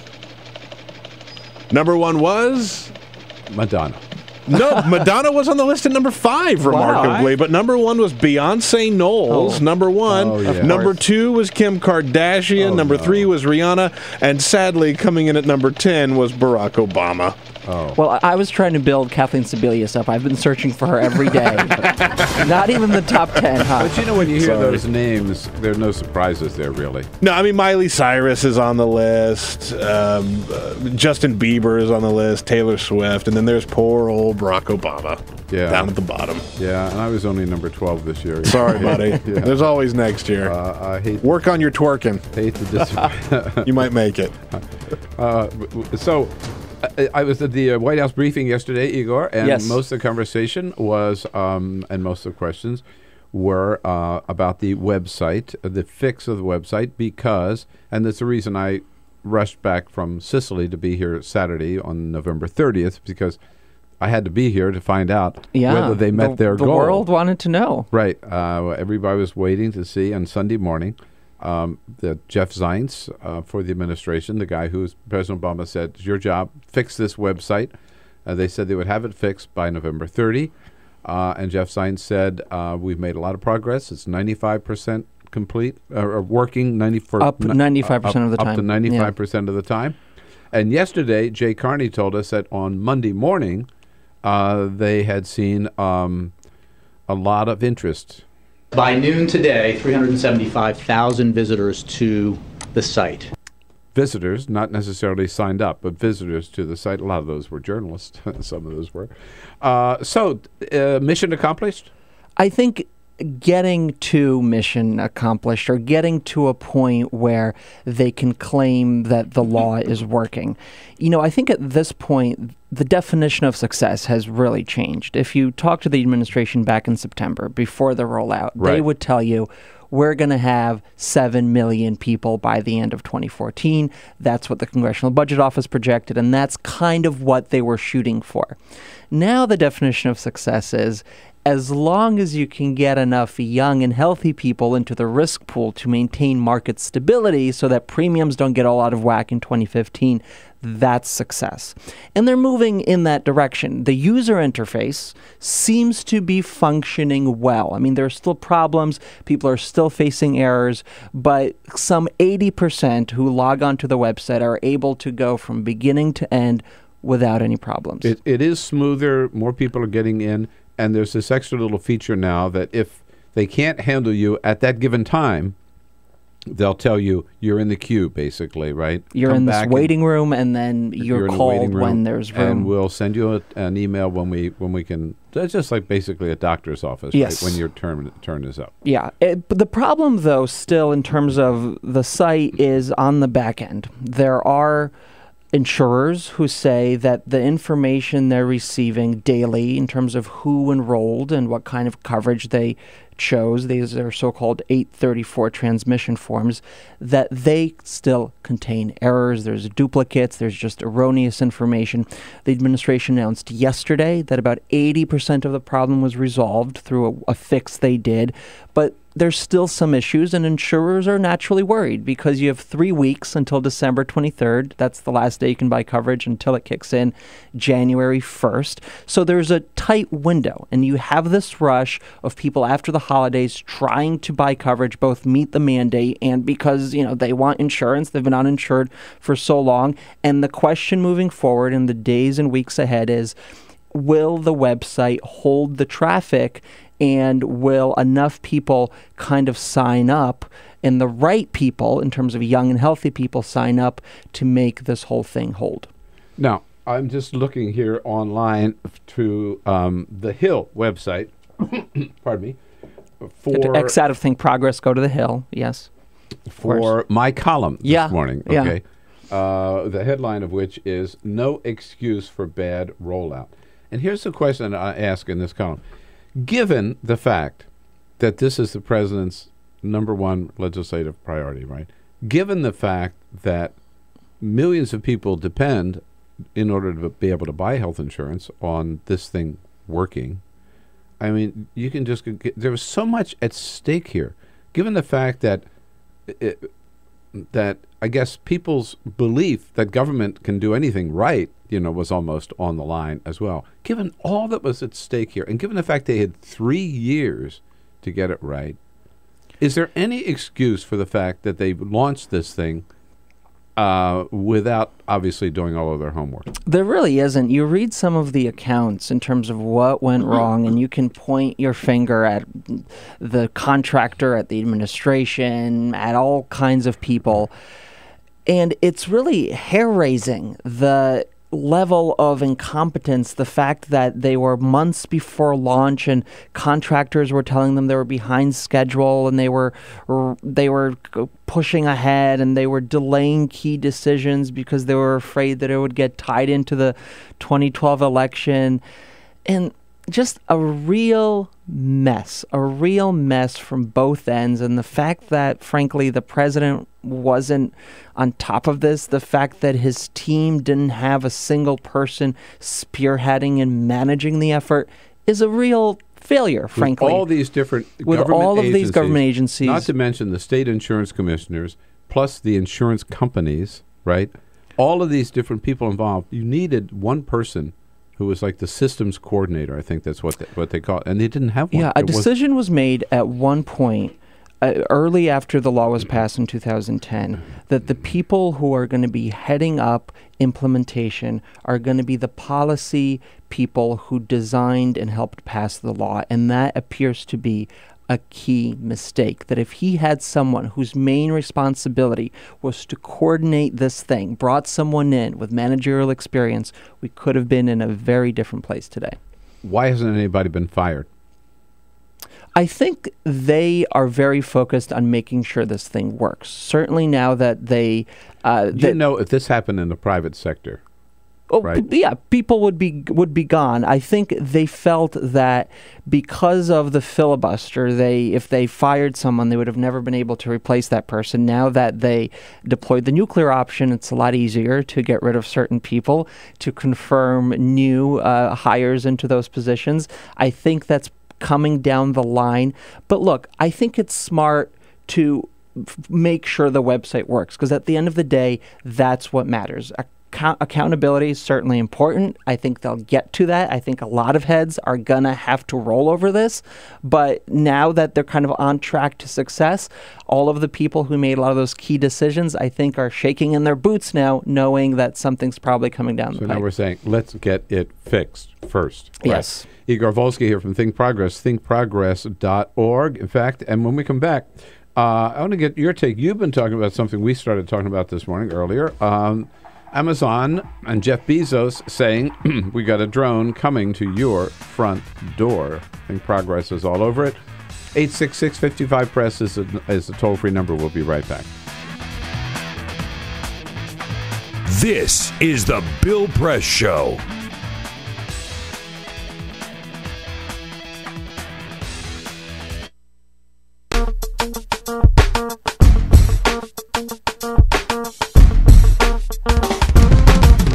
Hey, friends and neighbors, a very special message for you this morning. Here we are, getting close to the end of the year already, and two things at this time of the year that all of us think about. Number one, taxes. Yeah, if you're like me and Carol, this is when you line up your favorite causes, your favorite organizations. You want to be sure to get those checks into them before the end of the year. Number one, because you like supporting good causes, but number two, because you like being able to take advantage of the tax deductions before the end of the year. And when you're thinking about your favorite causes, think Free Speech TV. Look, we depend on it, depend on you. Free Speech TV, as you know, gets no corporate money, no government money. All of our funding comes from our viewers. It's just as simple. We wouldn't be here without your support. So we ask you to step up to the plate again here at the end of the year. And the other thing, of course, people think about in December are gifts. Gifts to yourself, gift to your friends. We can combine the two. For a pledge to Free Speech TV, we'll send you gifts that you can consider end-of-the-year gifts to yourself or someone special to you. Here's how. For $120 pledge, which is $10 a month, think of it that way, copies of two great books. My latest one, The Obama Hate Machine, all about the Koch brothers and all the evil they're doing, plus a copy of Joe Cirincione, one of our favorite guests here on the Bill Press Show, Joe Cirincioni's latest book from the Plowshares Fund, Nuclear Nightmares. If you can pledge $240 a month, that's $240 a year, $20 a month. The three of the favorite books that I read this year. One about Congress, Norm Ornstein's It's Worse Than It Looks. This one, my favorite science writer, Mary Roach, and her book called Bunk, The Curious Coupling of Science and Sex. Woohoo! And thirdly, my favorite mystery writer, Michael Dibdin, writes books about Italy. My favorite is Blood Rain, which takes place in Sicily. And then for $360 a month, a real special deal, and exclusive copies of 3 interviews that I conducted here at the Hill Center in Washington, D.C., 1 hour each with Mark Leibovich from the New York Times, Bishop Gene Robinson, and Senator Mary Landrieu. And for those of you who can make a very special pledge to Free Speech TV of $1,000, an extraordinary gift, here it is. Scarf, just like this one, a hand-woven scarf. This is rayon chenille. It could also be in bamboo, done by the greatest weaver in the world, my wife, Carol Press. So if you can help us, please, we love bringing you the show every day. I love getting up early in the morning, having the first crack at news and commentary with you, bringing in the best guests that we can get for you. You know, our regulars, Arthur Delaney, Igor Volski, Congressman Hollen, other members of Congress. But again, we couldn't be here on Free Speech TV, couldn't be here with Tom Hartman and Amy Goodman, David Packman, and Ring of Fire without your help. We depend on it. So please give us a call at 877-378-8669.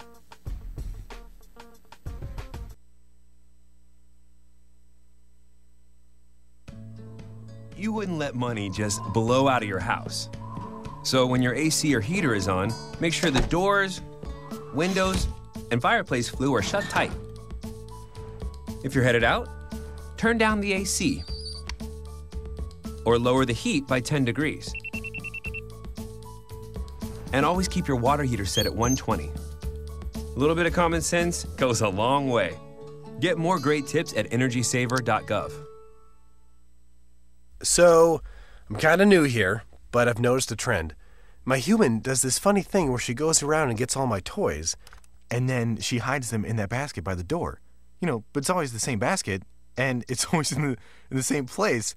And then she acts so surprised when I find them, but, you know, she's putting them in the same basket. Again. It's like, hello? That's where you put it last time. You were the worst at hide and go seek.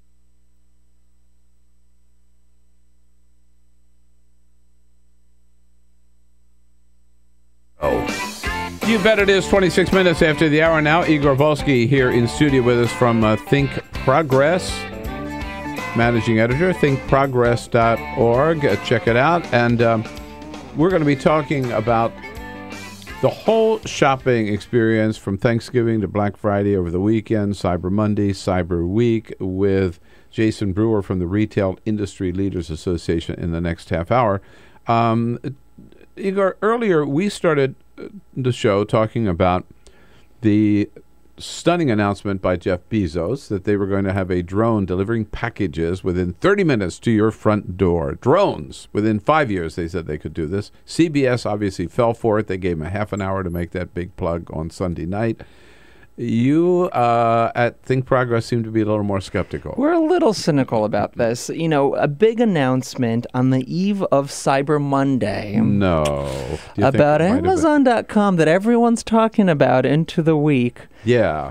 Little interesting timing. Genius, I think, in its PR, but certainly not very practical when you consider the fact that regulations are a long road away, I think 2015 at the very earliest. And there's a lot of technological issues here. There's a lot of people who are concerned that these things are just ripe for hackers, that it's very easy to tap into a quick delivery drone and change the coordinates I hadn't thought about the that. package. Yes. Right.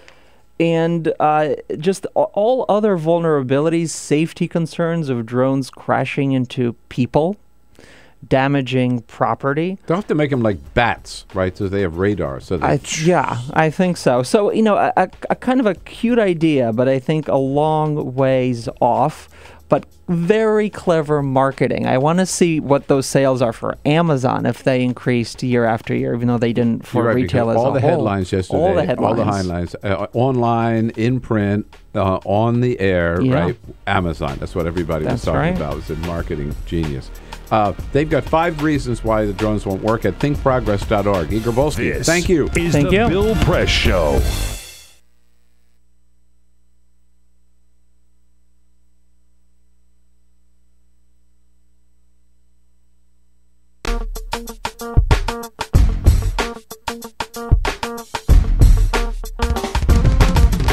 Hey, friends and neighbors, a very special message for you this morning. Here we are, getting close to the end of the year already, and 2 things that, at this time of the year that all of us think about. Number 1, taxes. Yeah, if you're like me and Carol, this is when you line up your favorite causes, your favorite organizations. You want to be sure to get those checks into them before the end of the year.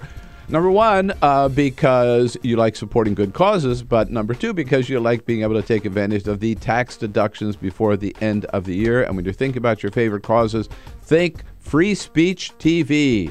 Look, we depend on it, depend on you. Free Speech TV, as you know, gets no corporate money, no government money. All of our funding comes from our viewers. It's just as simple. We wouldn't be here without your support. So we ask you to step up to the plate again here at the end of the year. And the other thing, of course, people think about in December are gifts. Gifts to yourself, gift to your friends. We can combine the two.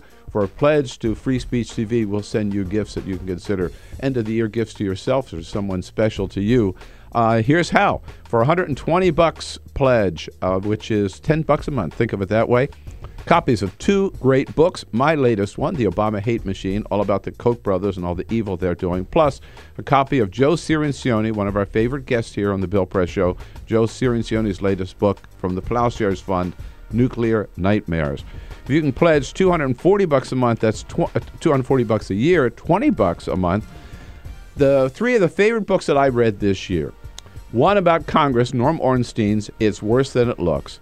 This one, my favorite science writer, Mary Roach, and her book called Bonk, The Curious Coupling of Science and Sex. Woohoo! And thirdly, my favorite mystery writer, Michael Dibdin, writes books about Italy. My favorite is Blood Rain, which takes place in Sicily.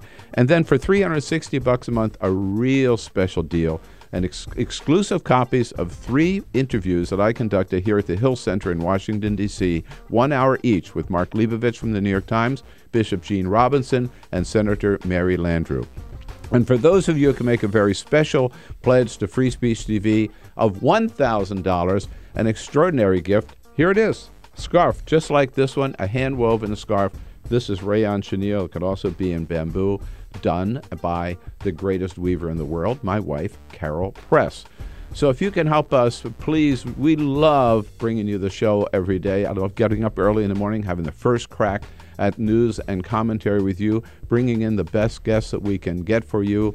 You know, our regulars, Arthur Delaney, Igor Volski, Congressman Hollen, other members of Congress. But again, we couldn't be here on Free Speech TV, couldn't be here with Tom Hartman and Amy Goodman, David Packman, and Ring of Fire without your help. We depend on it. So please give us a call at 877-378-8669.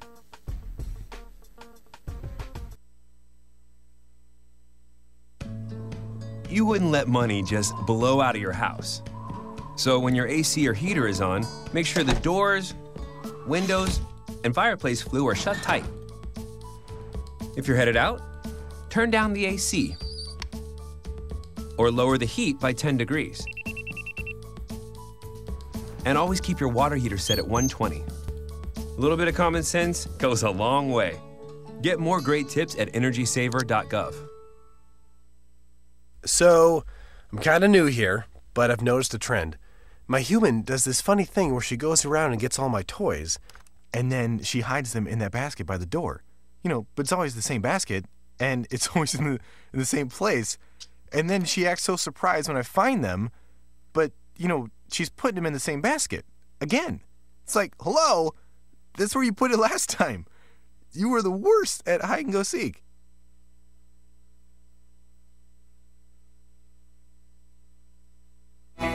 Here we go at 33 minutes after the hour. It is the Bill Press Show coming to you live from our nation's capital and brought to you this morning by the International Association of Sheet Metal, Air, Rail, and Transportation Workers Union. You put all that together, they're the SMART Union, giving a fair day's good men and women of that union under President Joseph Nigro, giving a fair day's work for a fair day's pay. And you can find out more about their good work at their website, smart-union.org. Well, this is the time when the mad craze of shopping, of course, is already underway. It started on Thanksgiving. Continues this week both in the big retail stores, but especially online. How are we doing? How's it going? How do we compare to, are we kind of compare to previous years and meeting expectations? Man with the answer, Jason Brewer, is Vice President for Communications and Advocacy for the Retail Industry Leaders Association based here in Washington, D.C. Jason, good morning. Thanks for joining us. Good morning, Bill. Thanks for having me. Let's ask, first of all, so how big has this weekend been, and did it meet or exceed expectations? I think thus far you'd have to say it's met expectations. Depending on which study you look at or which survey you look at, it looked like things were up Thursday and Friday, maybe down a little bit Saturday, Sunday. But we really won't know for sure until the season's over. What the big picture was. Yeah. A lot of the predictions now are just educated guesses. But as on a whole, I think the bottom line is it's a very good time to be a consumer because the stores are doing everything they can to lure you in. They opened early this year. They opened on Thanksgiving.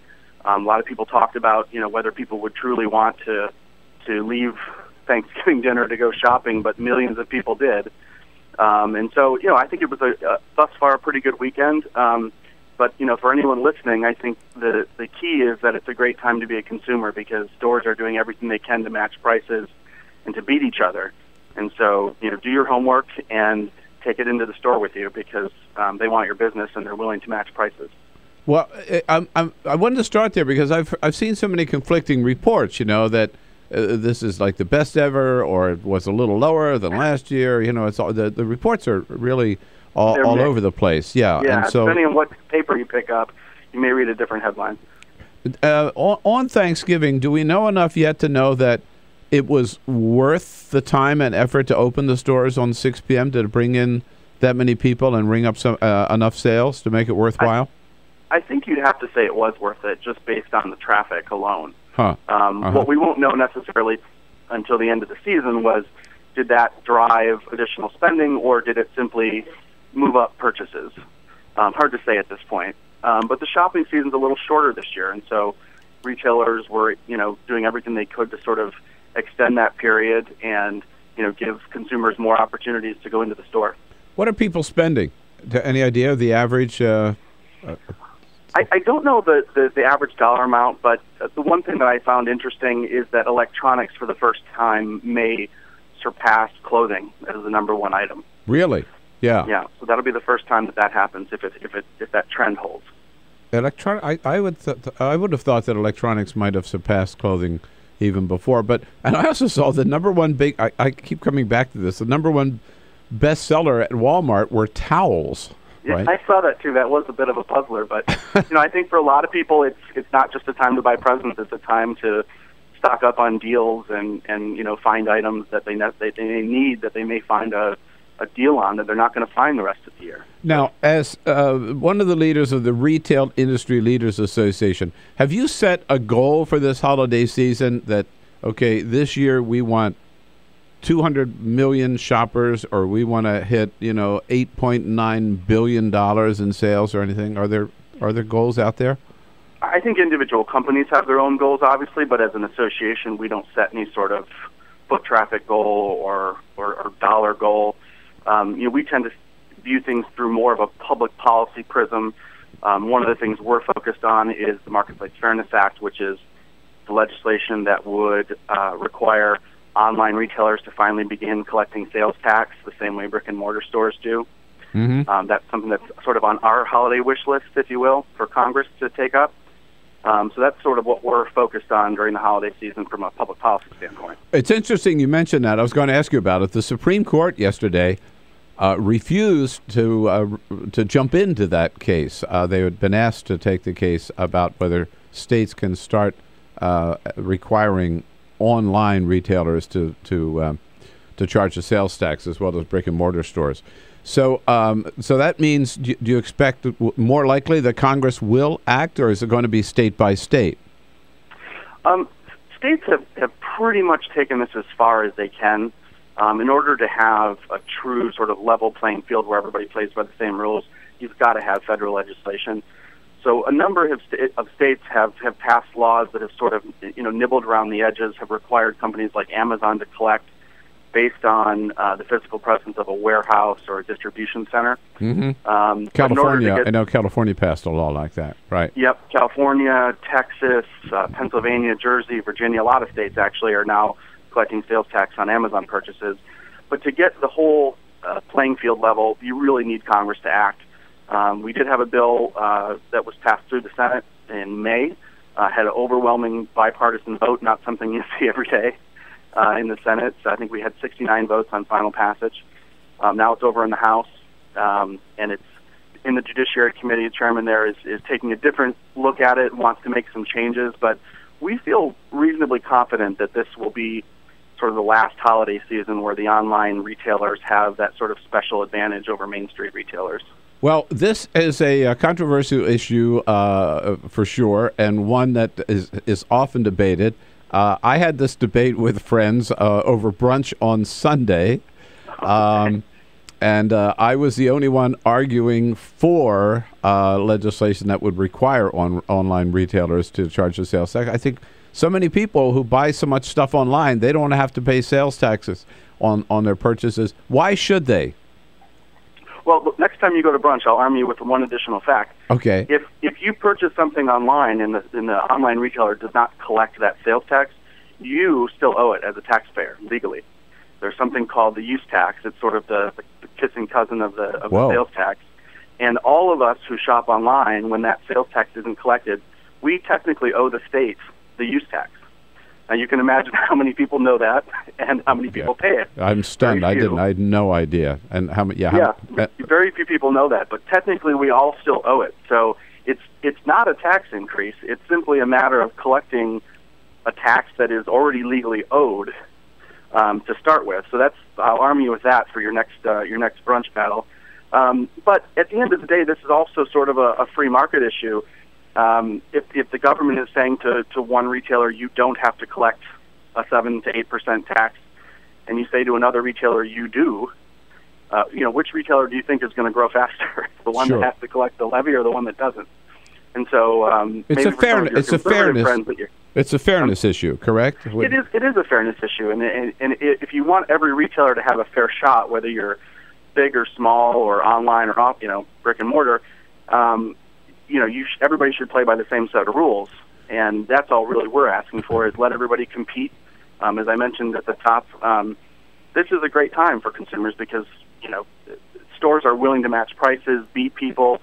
It's a good time for that customer, but no brick and mortar store, if you walk in, can say, "Well, I won't charge you the sales tax." Because they go to jail if they do that. Yeah. Does your association represent both brick and mortar retailers, if you will, and online retailers? Both? We don't represent any pure online. As you know, Target has Target.com, Best Buy has BestBuy.com. Yeah. So many of our retailers have online websites that are very active this time of year. You don't represent like an Amazon, for example? We do not, correct. So what do you see as the future of online versus in-person shopping? Are retail stores on their way out, or? I don't think so. I think there's always going to be a large segment of the population, and for a certain number of products, where people are going to want to taste, touch, feel, a product, and I think it's unlikely that everyone's going to get comfortable with the idea of just buying things on their computer and having it shipped. Mm-hmm. But there's no doubt that e-commerce is growing exponentially, and that's a good thing. That's not a bad thing. It's something that we welcome. We just want it to happen on, again, that level playing field, so that no one's really getting an advantage over somebody else. But there's no doubt that it's going to grow. I don't know if you saw the 60 Minutes piece where. That's where I was going next, right? Of course. Yeah. And we've been talking a lot about it. I mean, you can't be on the planet today without knowing about Jeff Bezos saying he's going to have a drone at your front door in the next 4 years. Do you think that's going to happen? color me skeptical. I mean, Bezos has welcome on board. Yeah, I mean, Bezos has certainly made a lot of doubters believers. He's certainly a brilliant man, but I just something tells me there's going to be a caucus of people out there that are uncomfortable with the idea of drones flying around delivering products to your door. I can't see that far into the future, but I'm a skeptic. All right. Well, yeah. How do you handle so many drones from so many different stores trying to get to so many different addresses, particularly at this time of the year? It'll be like a flock of pigeons on your street. Okay. I think the FAA might have an issue with it. All right. Hey, Jason, so good to talk to you this morning. Thank you, and best of luck for a very successful season. Hope you break all kinds of new records. Jason Brewer is Vice President of Communications for the Retail Industry Leaders Association, which is RILA.org.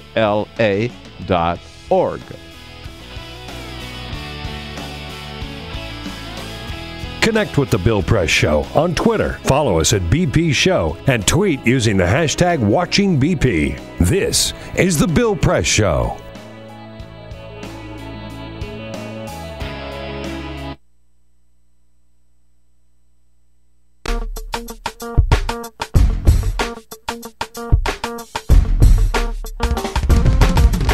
Hey, friends and neighbors, a very special message for you this morning. Here we are, getting close to the end of the year already, and two things that, at this time of the year that all of us think about. Number one, taxes. Yeah, if you're like me and Carol, this is when you line up your favorite causes, your favorite organizations. You want to be sure to get those checks into them before the end of the year.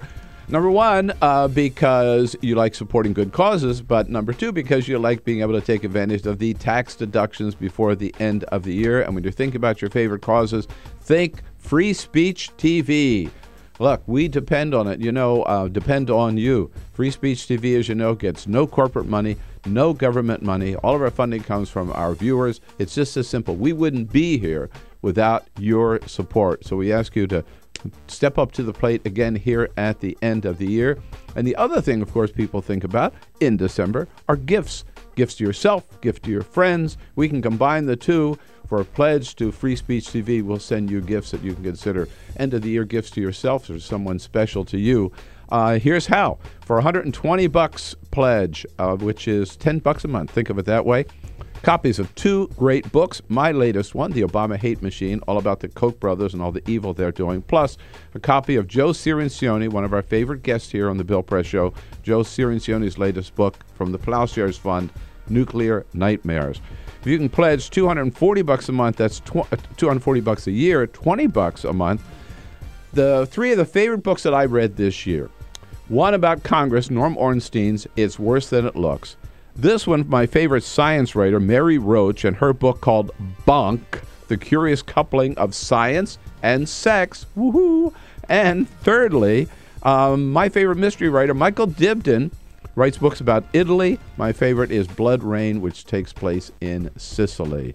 And then for $360 a month, a real special deal, and exclusive copies of 3 interviews that I conducted here at the Hill Center in Washington, D.C., 1 hour each with Mark Leibovich from the New York Times, Bishop Gene Robinson, and Senator Mary Landrieu.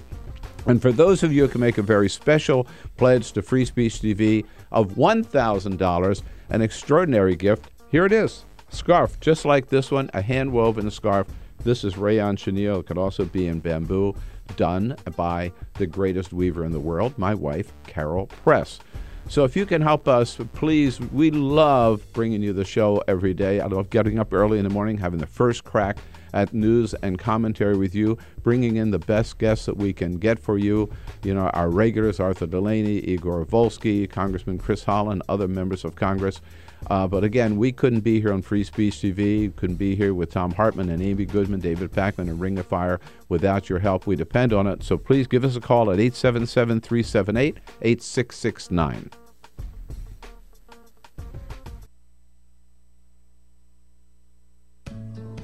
You wouldn't let money just blow out of your house. So when your AC or heater is on, make sure the doors, windows, and fireplace flue are shut tight. If you're headed out, turn down the AC or lower the heat by 10 degrees. And always keep your water heater set at 120. A little bit of common sense goes a long way. Get more great tips at energysaver.gov. So, I'm kind of new here, but I've noticed a trend. My human does this funny thing where she goes around and gets all my toys, and then she hides them in that basket by the door. But it's always the same basket, and it's always in the same place. And then she acts so surprised when I find them, but, she's putting them in the same basket. Again. It's like, hello? That's where you put it last time. You were the worst at hide and go seek.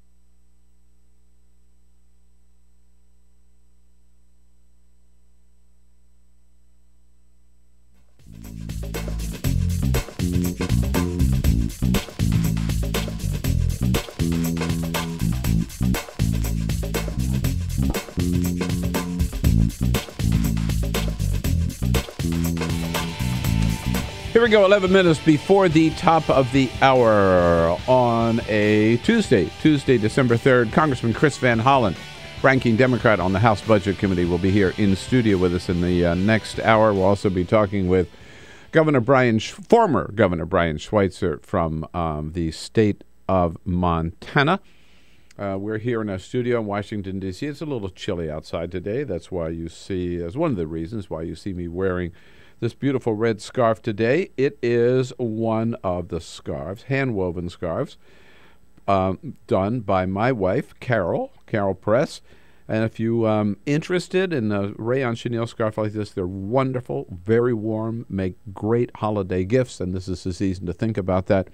Check it out at our website, BillPressShow.com. She's got lots of different colors, lots of different designs, either rayon chenille like this one or bamboo. Can't go wrong. They're wonderful. Again, go to BillPressShow.com. Follow the click to Carol Press Scarves. Hey, we've been covering a lot of issues this morning, talking about drones, talking about healthcare. We were just talking about whether or not Jeff Bezos' idea of having this fleet of Amazon drones delivering a package to your front door within 30 minutes from the time you ordered that product is ever going to prove to be real. Bob, calling from Oxford, Connecticut. Hello, Bob. Hi. Hey, what's going on? What do you think? You got me going this morning. I'm a retired commercial pilot. Ah, okay. You know something about how crowded... Go ahead. I revisited the regulations and I was looking it up, and definitely autonomous vehicles flying over populated cities a big no-no with the FAA. That won't. They would have to completely change their thinking about it. Right now, the regulations that they are looking for to accommodate Amazon is each drone must be controlled by an individual pilot at a station observing remotely the aircraft as it's flying, but it has to be under the control of that pilot. You mean for each? So for each of their drones, they would have to have one pilot per drone, right? Each pilot is only permitted to operate one aircraft at a time. They have to set up a training system. They have to set up stations that these controls will be taken from, will be controlled from, and they have to. The only thing that makes any sense to me, this is not for the average person. This is for somebody who wants this Timex, or not Timex, but Rolex or something, huh? Rolex delivered, same day or same morning or whatever, in an unpopulated area at a somebody who can afford a delivery charge of $100, $150, maybe $200 or more. Yeah, and who's got a lot of property too, where this thing could land. Tell us about, as a commercial pilot, or former, about the airspace below. We're talking well below 10,000 feet like here. It's going to be pretty crowded, right? Like these people that fly these remote control models. Yeah. Yes. They're restricted to 400 feet, and of course, a line of sight. They're not permitted to lose contact visually with the model, and commercial operations are completely prohibited. So that's automatically eliminates that. Yeah, and as I mentioned a little earlier, it wouldn't. This is Bezos saying we're going to do this with Amazon, but if Amazon does it, that Walmart and Target and everybody else are going to want to have their. The airplane. One of the airplanes that I flew, the cheapest airplane that I flew, was a King Air, and that cost of operation at the time I was flying was like $750 an hour. So I know these things are, they're small and everything, but they'll still have to have a maintenance program, mechanics. Yeah. They'll have to be checked every so often, like any other aircraft is. Right. Let me tell you, Bob, I'm really glad you called. Appreciate the call. Thank you so much. Just to run out short of time. And I got to say, I was a skeptic before your call, Bob. I'm much, much, much more of a skeptic after your call. You added a whole new host of problems here that I'm not sure Jeff Bezos has even thought about. Tell you what the president's up to next when we come back. This is the Bill Press Show.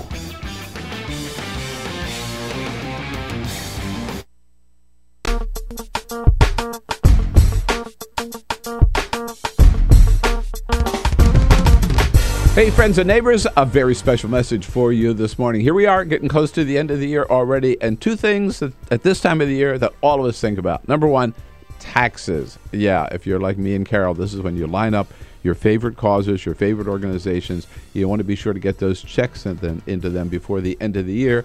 Number one, because you like supporting good causes, but number two, because you like being able to take advantage of the tax deductions before the end of the year. And when you're thinking about your favorite causes, think Free Speech TV.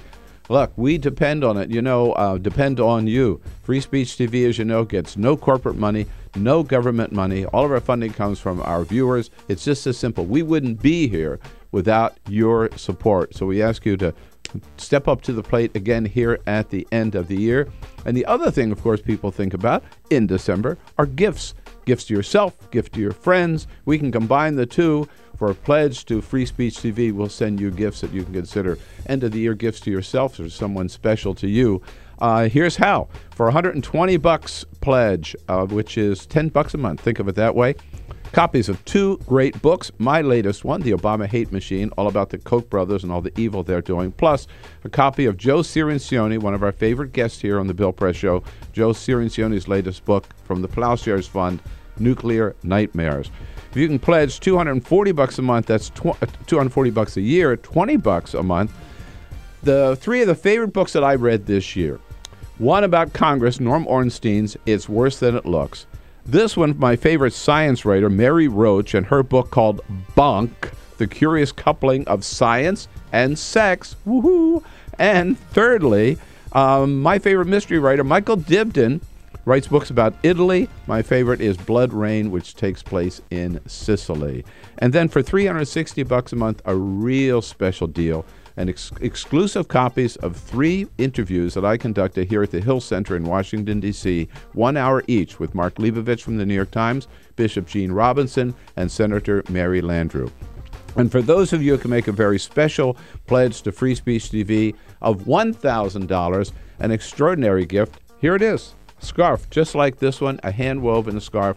This is rayon chenille. It could also be in bamboo, done by the greatest weaver in the world, my wife, Carol Press. So if you can help us, please, we love bringing you the show every day. I love getting up early in the morning, having the first crack at news and commentary with you, bringing in the best guests that we can get for you. You know, our regulars, Arthur Delaney, Igor Volski, Congressman Hollen, other members of Congress. But again, we couldn't be here on Free Speech TV, couldn't be here with Tom Hartman and Amy Goodman, David Packman, and Ring of Fire without your help. We depend on it. So please give us a call at 877-378-8669.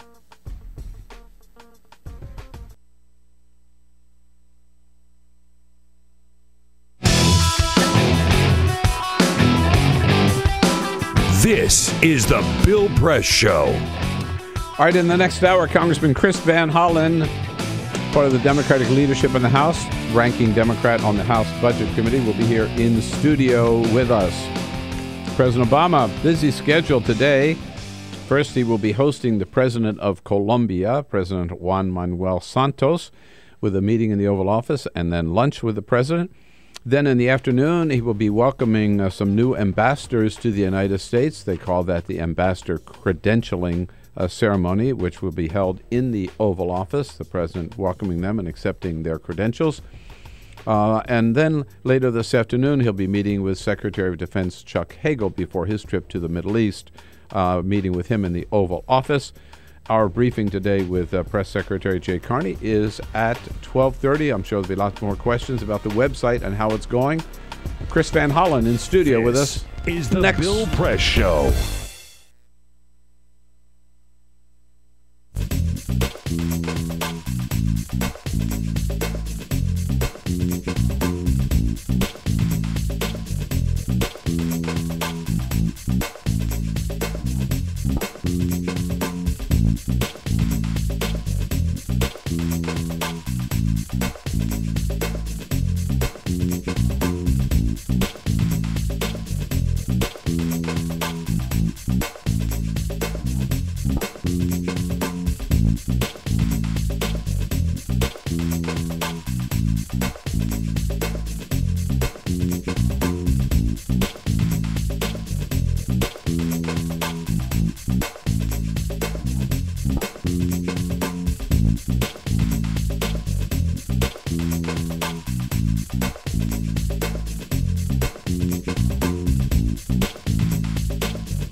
Broadcasting around the nation, on your radio, on your TV, and online.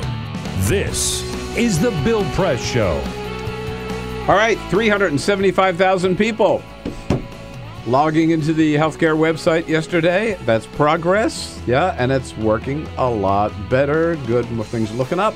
Morning, everybody. What do you say? Nice to see you. Welcome to the Bill Press Show this Tuesday morning, December 3rd.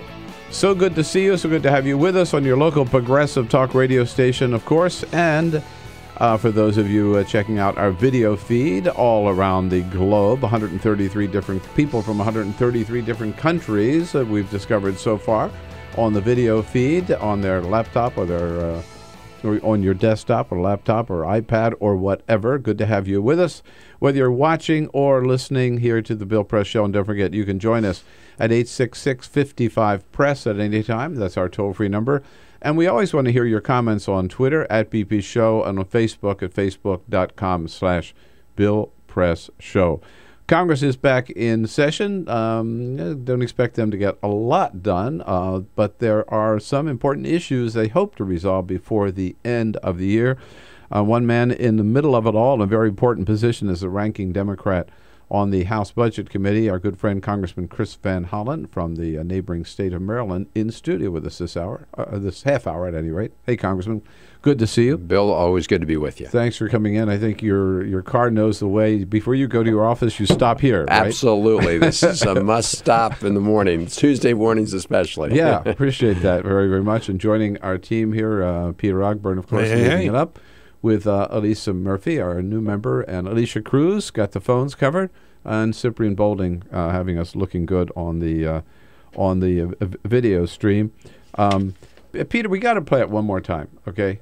And for the congressman's sake, I want you to envision now, Congressman, 4 years from now, right? There's a book you're dying to read, and you've got the afternoon free. So why not order it from Amazon, and they'll have it to you within 30 minutes. Here's Jeff Bezos on 60 I know this looks like science fiction. It's not. Wow. This is early. This is still years away. Drops the package. There's the package. You come and get your package, and we can do half-hour delivery. Half-hour delivery. Half-hour delivery. And we can carry objects we think up to 5 pounds, which covers 86% of the items that we deliver. Now, do you believe it? hey, look, if he wants to drop my Christmas gifts on the front lawn, hey, I'm a last-minute shopper as it is. This will help even more. You might be the one it's aimed for. You might be the one that's willing to pay. Hey, they can drop it right down the chimney now, right in front of the fireplace for Christmas Day. Bezos could probably do it. But what I wonder is, how long is it going to be before Congress realizes, wait a minute, you've got not just Amazon, but Walmart and Target, and everybody's going to be in this Macy's, in this business, right, of having their own little drone fleet and all these things buzzing around our neighborhoods. Right. Instead of a neighborhood ground watch, you're going to need the air watch, the air traffic controllers. Look, who knows what the future will bring, but the fact that people are looking into new technology is always what helps move things forward in lots of different ways. So look, it's an exciting conversation. Who knows how it'll all end? I'm a skeptic, but I also remind myself that at one time people said, "What? People could fly? Could fly from coast to coast? Yeah, come on, get out of here." Sure, yeah. and communicate at the speed of light by internet. I mean, look at it. Just 20 years ago, people couldn't have access to these technologies. So who knows? So Google's talking about self-driving cars, right?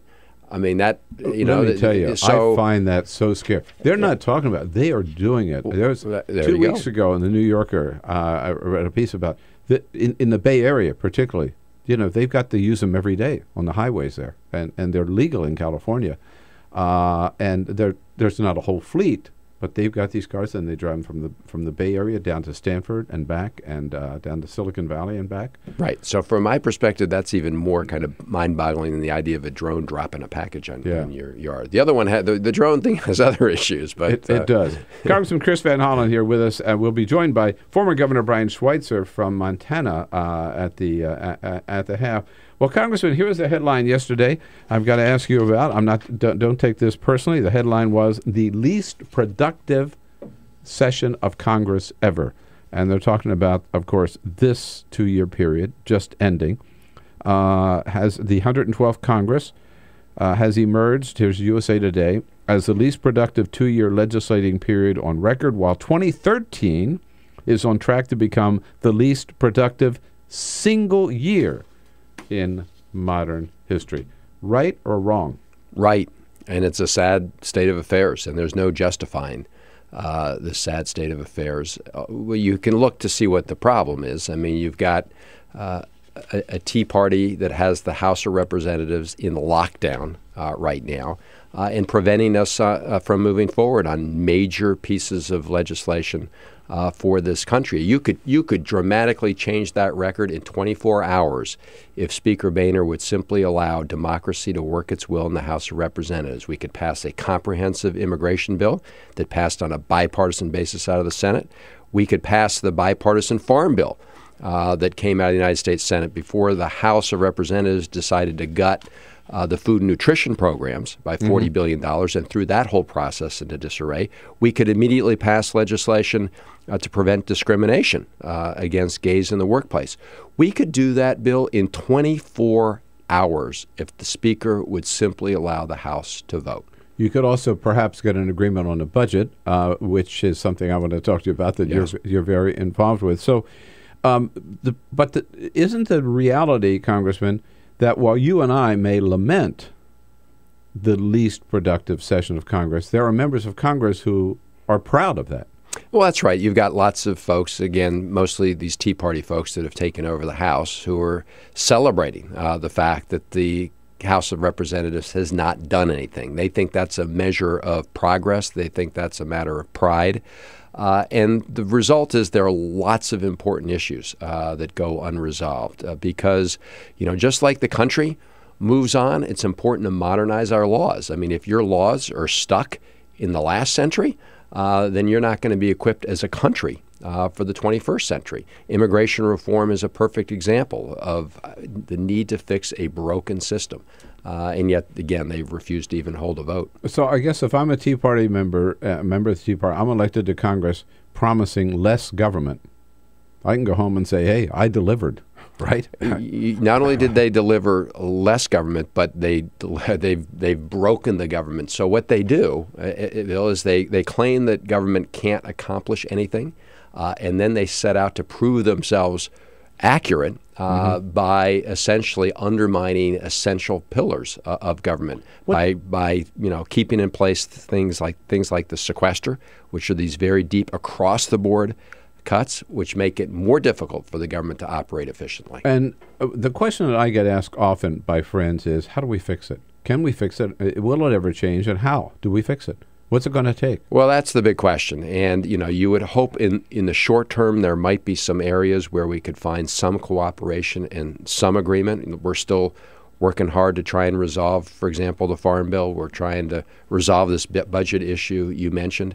But really the fundamental answer here has to be the American people and the next elections, because they're going to have to send a strong signal that change is necessary. Now, one of the things we saw after the last presidential election is even though President Obama won with large majorities, the House of Representatives decided to just dig in and refuse to work with him. So that means that the American people are going to have to look really closely at the 2014 midterm elections. We need 17 seats to gain a majority in the House and move on the business of trying to get things done. I mean, we understand that you've got to compromise in order to get things done, but you got folks in the House, the Tea Party guys, who run on a platform of refusal to compromise. Now, you've touched on this before, and I'm just going back and make sure I hear you correctly, that when at the end of the day, it comes down to this could all change, and this could go from being the least productive to a very productive, maybe not the most, but a very productive session of Congress, if Speaker Boehner would allow a vote on at least those three issues that you mentioned or other issues. So it really comes down to one man, doesn't it? Speaker Boehner. It does, because if he were to allow the vote, then we could pass those bills. Those three bills I mentioned, really important pieces of legislation for the country, could be on the president's desk tonight. Is it fair to say least productive session of Congress, blame John Boehner? Well, yes, in that the Speaker has refused to stand up to the Tea Party wing of his party. We saw that in October during the government shutdown, an unnecessary, shameful 17-day government shutdown. We could see it again in the future. So it really is time for him to stand up. Now, Republicans have, think they've gotten themselves a break over the last month because the country was only focused on the real problems with the rollout of the exchange for the Affordable Care Act. And so that's all Republicans want to talk about, and that disguises the fact that they don't want to move forward on any of these other important issues. Right. What's interesting, final point on this, the contrast. If you look at President Obama's presidency, the things that he got done were accomplished during the first 2 years of his administration when Nancy Pelosi was Speaker. Well, that's right. I mean, if you look at everything from passing the Economic Recovery Bill, which helped dig this country out of the deepest economic recession since the Great Depression, to things like Dodd-Frank to try to reform, and the Affordable Care Act, and of course the Affordable Care Act. So very important initiatives passed, but it's been a difficult slog since where Democrats the Tea didn't get everything they wanted, for sure, but at least they were working together, Republicans with Republicans, to get legislation passed. That's right. The headline in The Hill, which I have up on my monitor here, on my desktop here, Congressman, budget panel blows first deadline. The photographs is of Senator Jeff Sessions, Congressman Paul Ryan, Senator Patty Murray, and Congressman Chris Van Hollen. Yours truly, yeah. You blew your first deadline. Yes. What happened? This is going much too slowly, these budget negotiations. What's your deadline again? December 13th is the deadline set in the law. The piece is referring to the fact that the Appropriations Committee, the folks who have to decide how to allocate whatever amounts of funding the budget negotiators can agree to, said in order to do their work properly and in the right kind of time, they would like to get something by yesterday. And I think they're right. They really do need that time. And it is another example, in my view, of the dysfunction, stemming again from the House of Representatives. In the House, we have put forward, the House Democrats, 7 times a piece of legislation that I offered on behalf of my colleagues to replace the sequester for a year. It includes targeted cuts to agriculture subsidies, but it also includes, Bill, targeted cuts to tax giveaways to various special interests, including companies that are rewarded for shipping American jobs overseas. So what's the holdup, that Republicans just won't go along with any of these any sources of new revenue? Well, they refuse to close a single corporate tax break for the purpose of either reducing the deficit or replacing the sequester. And as a result, you get into a negotiation where people are taking things off the table rather than trying to negotiate on important budget So issues. they still are not, and this I assume would include Chairman Ryan, that they are still not willing to accept the premise that you can't balance the budget by cuts alone. Well, correct? That's their view. In other words, I've heard the president say that so often. It's got to be a balanced approach. We've said you need a balanced approach. When you hear our Republican colleagues say they care so much about reducing the deficit, you have to ask yourself, if they really care that much about it, why do they refuse to close a single tax break, just one, for the purpose of reducing the deficit? Because their position is, you can't do that. If you want to reform the tax code, you can only do it in a way that reduces the rates. So if you close a tax break, you have to use the additional savings to reduce the rate. In fact, the Ryan budget, the House Republican budget, calls for dropping the top tax rate from 39% to 25%. That is a 1/3 tax windfall for millionaires in this country. At the same time, they cut very important social safety nets. Which, not having even a shred of the expertise you have in this area, seems to me that's going to be a lot less revenue, which is even going to swell the deficit further. Well, that's right. If you just cut the top tax rate, it would increase the deficit. And what they say then is, then we cut some more. Well, yeah. So they want, but the point is that that when they say they care about the deficit, they don't apparently care enough about future generations to close a single tax break, not one. Whether it's a tax break for hedge fund managers, whether it's for corporate jets, whether it's for big oil companies, whether it's for companies that move their profits to places like the Cayman Islands to try and shelter that income. Challenge to get anything done in this Congress for sure. Congressman Chris Van Hollen fighting the good fight. Your questions, your comments, your suggestions, good time to get them in here to a man who's right in the heart of it all, Congressman Chris Van Hollen. You can reach us at 866-55-PRESS. When we go back, Congressman, the administration is saying they think they've got most of the problem solved with the website, healthcare website. How's that playing among Democrats in Congress? You'll tell us when we come back. Sure. Connect with The Bill Press Show on Twitter. Follow us at BP Show and tweet using the hashtag WatchingBP. This is The Bill Press Show.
This is the Bill Press Show.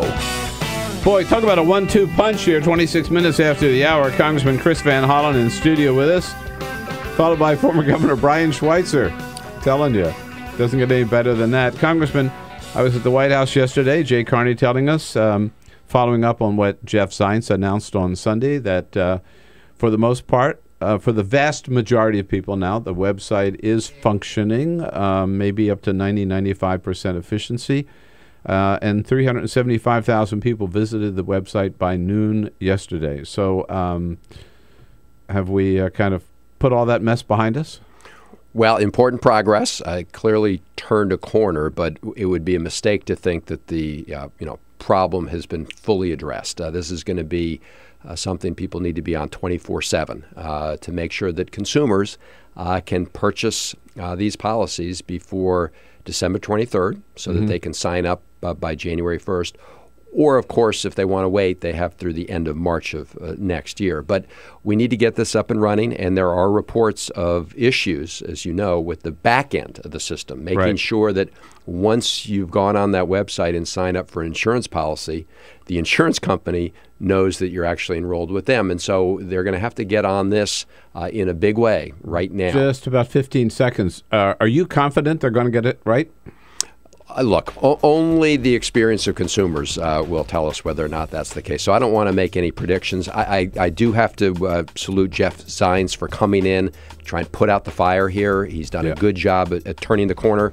But they'd be the first to say this is not just one moment.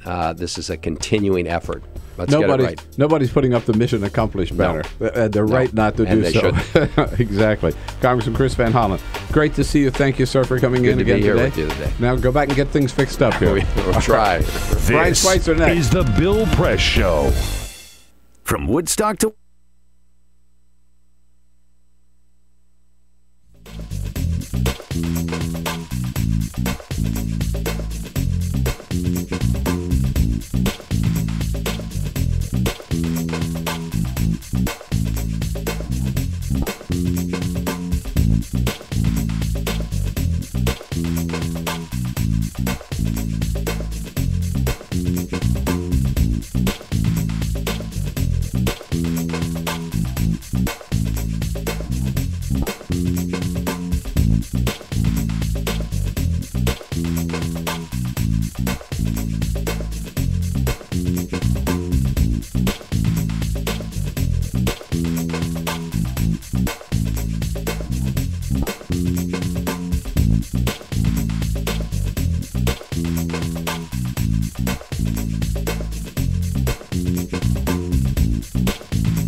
Streaming live video right now at youtube.com/TawkrTV. That's TAWKR-TV. This is The Bill Press Show. Here we go, 33 minutes after the hour. How about it? It's a Tuesday, December 3rd. Good to have you with us today on your local progressive talk radio station and across this great land of ours, coast to coast, and worldwide on our video stream at youtube.com/TawkrTV, TawkrTV. A lot of you asking, what am I doing wearing this scarf today? Well, for a very simple reason. I'm going to show you, number one, how beautiful, what beautiful work my wife does. She is a weaver, Carol, a weaver, and she makes these beautiful scarves. And if you might like to have one for yourself or think about somebody special to you and a great holiday gift, go to our website, BillPressShow.com. Click on just follow the click to Carol Press Scarves. You can see all the different colors and sizes and shapes and designs that she's got available there, and shop away. Well, there are lots of problems facing this country today, but there's a man who's got the answer to them all. He is a good friend of ours. Love having him in studio. We'll even talk to him when he's 1,000 miles away or more. Former governor of Montana, now senior vice president of Venn Squared Communications, none other than Brian Schweitzer. Governor, good morning. Been a long time. Well, it's good to speak to you. And listen, I could use a scarf right now because I'm going to give you the weather report of my Georgetown. I live on Georgetown Lake in Montana. Yeah. That's a lake at 6,500 feet. And this morning the temperature is 1 degree below zero. Oh, no. No, it'll get a lot colder. Whoa. It'll get a lot colder. But, a nice scarf would, not only would it keep me warm, it would kind of make me into a metrosexual. I've heard rumors about you. You could, well, where to go? Go to the website, BillPressShow.com, and then Carol Press Scarves. There it is. You can go there and send your wife there. So listen, what are you up to these days, Governor? First of all, before we get into the serious issues. Well, right after I finished being governor in January, I launched a hostile takeover of the largest publicly traded company in Montana. This is a mining company, but it's a green metals mining company. You see, platinum and palladium are metals that are used in catalytic converters that all of the cars in the United States and around the world are using to convert the dangerous carbon monoxide gases into carbon dioxide. And we're the only producer of these metals outside of Russia and South Africa.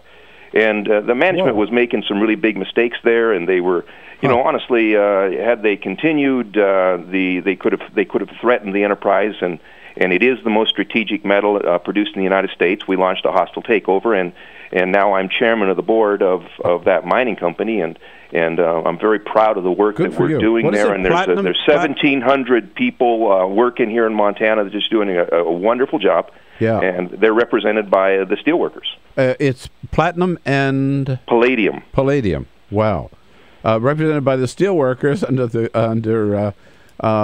we're the colorful president there, right? Yes, Leo Gerard. Leo Gerard, yeah, who's by the way, a sponsor of the Bill Press Show. So there you go. We're in the same company here, Governor. Well, we've completed the circle. Now all you've got to do is announce that in addition to those beautiful scarves for the holiday season, platinum and palladium rings are just wonderful. All right. You send us the information, and we'll plug them as well. All right. A lot of us were done with the cheap advertising. All right. But one other question. A lot of us were disappointed that you didn't join us here in Washington as a member of the United States Senate. We thought that we might see you in the Senate race in Montana. You decided not to do so. Why? Well, unfortunately, as you know, I say what's on my mind, and I was quoted widely as saying that I wasn't goofy enough to be a member of Congress or senile enough to be in the United States Senate. Look, I like getting things done. When you're a governor, you get things done. Every state has the same role. It's a business, actually, the business of running a state. Right. And if you were to compare the budgets of all 50 states and put them on a pie chart, they'd all look the same. 85% of the money in every state is spent to do three things. We educate, we medicate, we incarcerate. And those, you've got a job every single day of keeping well-trained and great teachers in front of eager students and taking care of the disabled, making sure that the elderly and disabled, the people who have fallen through the safety net are protected. And then, of course, there are some bad guys that you have to keep locked up. Mm-hmm. And so in all 50 states, we have a responsibility to get that done. And so you can work on and actually make some changes. In Montana, we reformed our education system, put more new money in education than any time in history, and at the end of a 6-year period, Montana had increased the percent of our adult population with a college degree at the fastest rate in the country. We increased by 6%. That's 10 times the average of the other 49 states. We ran the largest budget surpluses in the history of Montana all 8 years that I was governor. We reformed the correction system because 90% of the people we have in our jails have an alcohol or drug problem, and we weren't doing anything about it. 50% of them have mental illness. So we were getting them back into their families, back into their communities, getting them on counseling, making them pee in a bottle. If they reoffended, well, we'd tune them up a little bit, but we just didn't throw them in the top bunk and give them 3 squares a day for 5 years. That didn't make any sense. Right. But, you know, as a transition here, but if you talk about where the states and the governors have a job and they get the job done, that is certainly proven to be true in many states with this Affordable Care Act and the implementation of health care, as contrasted with the federal website. How is this playing in Montana? Well, the difficulty in Montana, like a lot of other states, is that the legislatures and or the governors have refused to expand Medicaid. Now, even though the federal government was saying that if you make less than 133% of federal poverty, then you qualify to be in Medicaid, and we will pay the cost of that expansion. Many states, well, virtually every Republican governor, and many states like Montana, where you have a Republican legislature and a Democratic governor, refuse to expand Medicaid. So even though there is going to be a safety net, and a portion of your insurance will be paid by the government above 133% of poverty, about $30,000 for a family of 4. Below that, there's no safety net in more than half of America. So this thing's got some real problems on the bottom end of it. Now, honest to God, let's roll back to when they call it Obamacare, but it was actually written in the Senate Finance Committee. People kind of forgotten about that. It was written by the insurance industry for the insurance industry, and now instead of using Medicare, which is in every county, in every state as the safety net, they turned to Medicaid. They never asked a single governor's opinion. Had they asked any of us before they put this in the provisions, every governor, Democrats and Republicans alike, would say, don't use Medicaid, use Medicare. Well, don't you think, in fact, to show maybe revealing myself as some ultra-liberal here, but it seemed to me even the whole approach early on would have been better if they just called it Medicare for everybody, and rather than go through all the hoops with this Obamacare and the private insurance, right? Look, I don't know if you're an ultra-liberal or just a common-sense thinker. Here's my proposal. It fits on the back of an envelope. Number one, you have national health insurance reform, which says you can't sell a policy that discriminates against women like we do in 46 states. You can't sell a policy that discriminates against people with pre-existing conditions. You can't have annual caps. You can't have lifetime caps. You have to cover mental health and oncology. And if you're selling an insurance policy, it has to have those provisions. That's point number one. Right. Point number two, every citizen in the United States either has to buy private insurance or you buy your way into Medicare. If you make more than $100,000 a year, we'll post a premium. You pay 100%, you're into Medicare. If you make $75,000 to $100,000, you pay 75%. We'll subsidize 25%. $50,000, 50-50, 25, 75, 25. It's done. It fit on the back of an envelope. We have Medicare in every single community. Now, there's a couple of things we're going to do. We're going to do, unlike what Congress has done, we're going to negotiate to buy our prescription drugs so we don't pay 3 times as much as the rest of the world. And medical devices as well. Same, both of those. Yeah. And then we're going to use our community health care systems so that if you are in Medicare, you don't pay a copay and there will be no deductible if you go to your community health care system where you have healthcare professionals that just provide the health care for you, not sell you a bunch of extra procedures you didn't need, like what happens in the private healthcare system.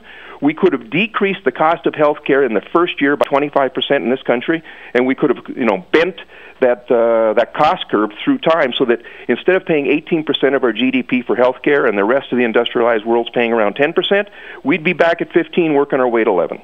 So when you look at it from your perspective and your experience and from your distance from Washington, do you think they're going to get Obamacare fixed, up and running, or is it just going to collapse? Stumble to the finish line, but it will not fix the problem that we have. It doesn't have any of the tools in the toolbox to challenge the expenses that we have. We're going to continue with a for-profit system. 16% of the dollars that we spend on health care will continue to go poof, up in smoke, go to the insurance companies. United Healthcare, by the way, helped write the website that you don't like, and their CEO makes $97 million a year. And take a look at the health insurance companies, what they've been trading on the exchanges. They are exploding on the upside because everybody knows that this healthcare law will do a couple of things. It'll cover some more people, of course, but it's also going to make health insurance companies very rich. Governor Brian Schweitzer, he is out of the governor's office, but he's still right in the heart of all the public policy issues of the day. Joining us on our news line from Montana, we'll come back with the governor. Governor, hold on there just a second. Got to take a quick break.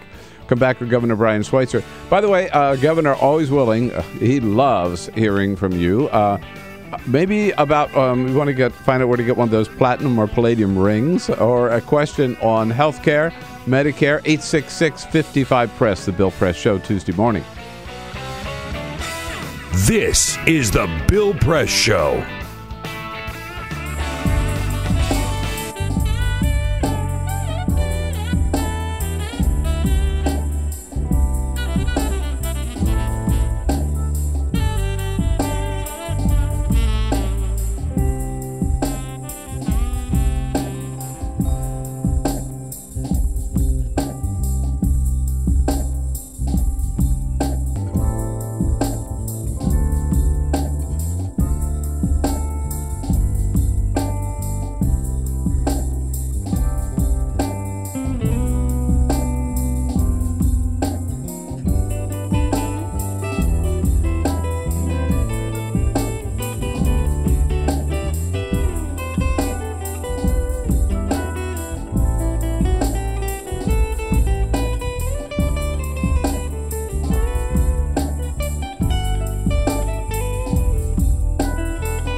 On your radio, on TV, and online. This is the Bill Press Show. On a Tuesday morning, December 3rd, at 13 minutes before the top of the hour, winding up here on the Bill Press Show this Tuesday morning. No better way to do so than visit with our good friend, former governor of Montana. He's now Senior Vice President of Venn Squared Communications, Governor Brian Schweitzer. Governor, welcome back. We don't talk a lot about foreign policy on this program, but I do want to get your take on this. President Obama has been saying all along, talking about Iran, right? that the last thing we can do is allow Iran to get a nuclear weapon. And the way we're going to prevent them from doing so is from being able to sit down, negotiate with them, get them to agree to roll back their nuclear program, in return for which we're willing to lift some of the sanctions. But you talk about members of the Senate, they don't seem to want to go along with this. They think we just need to increase the sanctions, and any talks with Iran are worthless. What's your take on it? Well, so those would be most of the same members of the Senate who voted to go to war in Iraq? So you've asked the Jackass Committee to offer their opinion about the future of the world? Listen, first off, you got to understand a little bit about the Middle East. Some of you know that I lived in the Middle East for 7 years, not in the oil business. I'm an irrigation engineer. I was in Libya, then I was in Saudi Arabia, so I kind of understand what's going on there. Mahab, ahlan wa sahlan to you Arabic speakers out there. Look, after World War II, Britain and France and the United States split up the oil world. France got to have Iraq oil, England got to have the oil in Iran, and we got to have Saudi Arabia. There were no good guys there, we just wanted oil. Well, in 1953, the Iranians were getting a little uppity, and they elected a prime minister. They had elections in the Middle East. Silly them, huh? And so British Petroleum tried to get first the Truman administration and the English to engineer a coup. They wouldn't do it, so they had to wait till 53.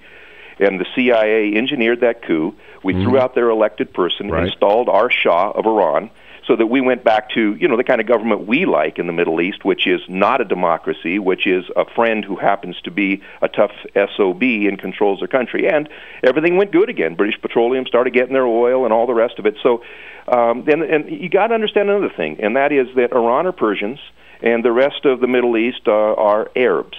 The Persians have been about 4 steps ahead of the Arabs for the last 3,000 years, and they don't like each other. And so the Saudis, who have a functional monarchy and who have been our bedrock in the Middle East because, well, they were our oil with Aramco, the Arabian American Oil Company, they now are very nervous because if we become friends with Iran like we were during the times of the Shah, then we don't need the Saudis as much as we had in the past. And here's the newsflash for you. Within the next 48 months, the United States is going to surpass both Russia and Saudi Arabia as the largest oil producer. And within 5 years, we will be in the export business of oil. Now, why do we need to prop up our major contributor, competitor, the Saudis, in the New World? Actually, if we tip the balance and we become sort of allies with both Iran and Saudi Arabia, and we're able to thread the needle and take care of our friends, the Israelis, then we will be in the business of exporting oil. The Saudis or whoever else, maybe the Chinese, maybe the Japanese, maybe the Europeans are going to have to protect those oil lanes because we can bring our men and women home. We no longer have to fight oil wars all over the world, and we can stop the Iranians from expanding their nuke ambitions, which will stop the Saudis and Kuwaitis and Egyptians from even thinking about getting nukes. So you think the president's on the right track in Iran? He's on the right track. Now, I know it makes our allies nervous because the only thing that our allies agree on, that's the Egyptians, the Israelis, the Kuwaitis, and the Saudis. They don't like each other. None of them like each other. But the only thing they agree on right now is that the most dangerous actor in the Middle East is Iran. And by the way, we created this problem because during the 80s, we were financing Saddam Hussein to fight a war with Iran. We were supplying the equipment, the material, and the poison gas, by the way, the weapons of mass destruction, so that he would poison the Iranians to keep them in check. And then, inexplicably, when George W. Bush cooked up this stuff about Iraq, Saddam Hussein's a bad guy, but so's everybody else in the neighborhood, and we created a vacuum in Iraq that allowed Iran to expand their ambitions, scared the hell out of our neighbors. Any member of the United States Senate who voted to go to war in Iraq ought to shut their mouth. All right. Right from Governor Brian Schweitzer. Now, we just got about 30 seconds. We've got to get your take. I'm going to come back home for just a second here. There's a lot of talk about 2016, but I want you to tell us how important it is, instead of focusing on 2016, isn't it more important to focus on 2014 and getting Democratic governors elected in state after state after state? Well, it sure helped because, that's the message that folks hear back home. There isn't anybody in any state anymore that particularly likes or trusts any member of Congress. But whether they're a blue state or a red state, Every single day they get up in the morning and they see that there's a governor in their state that's getting some things done. Now, if you're the governor of New Jersey and you think you're going to run for president, he says he's got a record. He does. They have the highest unemployment and highest taxes in America. Or if you're the governor of Wisconsin and you say, the problem in Washington, D.C. is they don't seem to get along. Wait a minute. Wasn't it the governor of Wisconsin that had riots in the Capitol? Right. So, I don't know that those are the records that are necessarily going to get them to the White House in 2016, but a good record is a good start. All right. Hey, Governor, we miss you. Next time you're in Washington, you got to come by and sit down in the studio with us again. Remember my 72-hour rule, though. I'm only there for less than 72 hours, or I have to shower with that stuff I use on my dogs when they get sprayed by a skunk to get the smell off. Well, give us some of those 72 hours. Brian Schweitzer, great to talk to you, Governor. Adios. And I'll be back with a quick parting shot. This is the Bill Press Show.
The Parting Shot with Bill Press.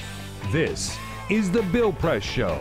Well, just to find a word about the drones we've been talking about so much this morning, Jeff Bezos may have a good idea, but there's still lots of problems with this. First of all, it may work for people who live out in the country and have lots of room for a drone to land, but what about people who live in the cities, live in apartment buildings, for example? There's one other problem, too, with all the business it does. Amazon would need hundreds of drones, not to mention all the other drones that other retail businesses would have to launch, too. Who's going to control the airspace with all of those little monsters zipping around? You know, it sounds pretty far-fetched, I got to say, and yet it wasn't so long ago that everybody scoffed at the idea that people could actually fly from one part of this country to another. So, yes, I'm skeptical, but if I had to bet, I'd bet on the future, and I would bet on Jeff Bezos. Hey, that's it for today, folks. Have a great, great Tuesday. And then come on back. There'll be lots more to talk about right here again tomorrow morning. This See you then. is the Bill Press Show.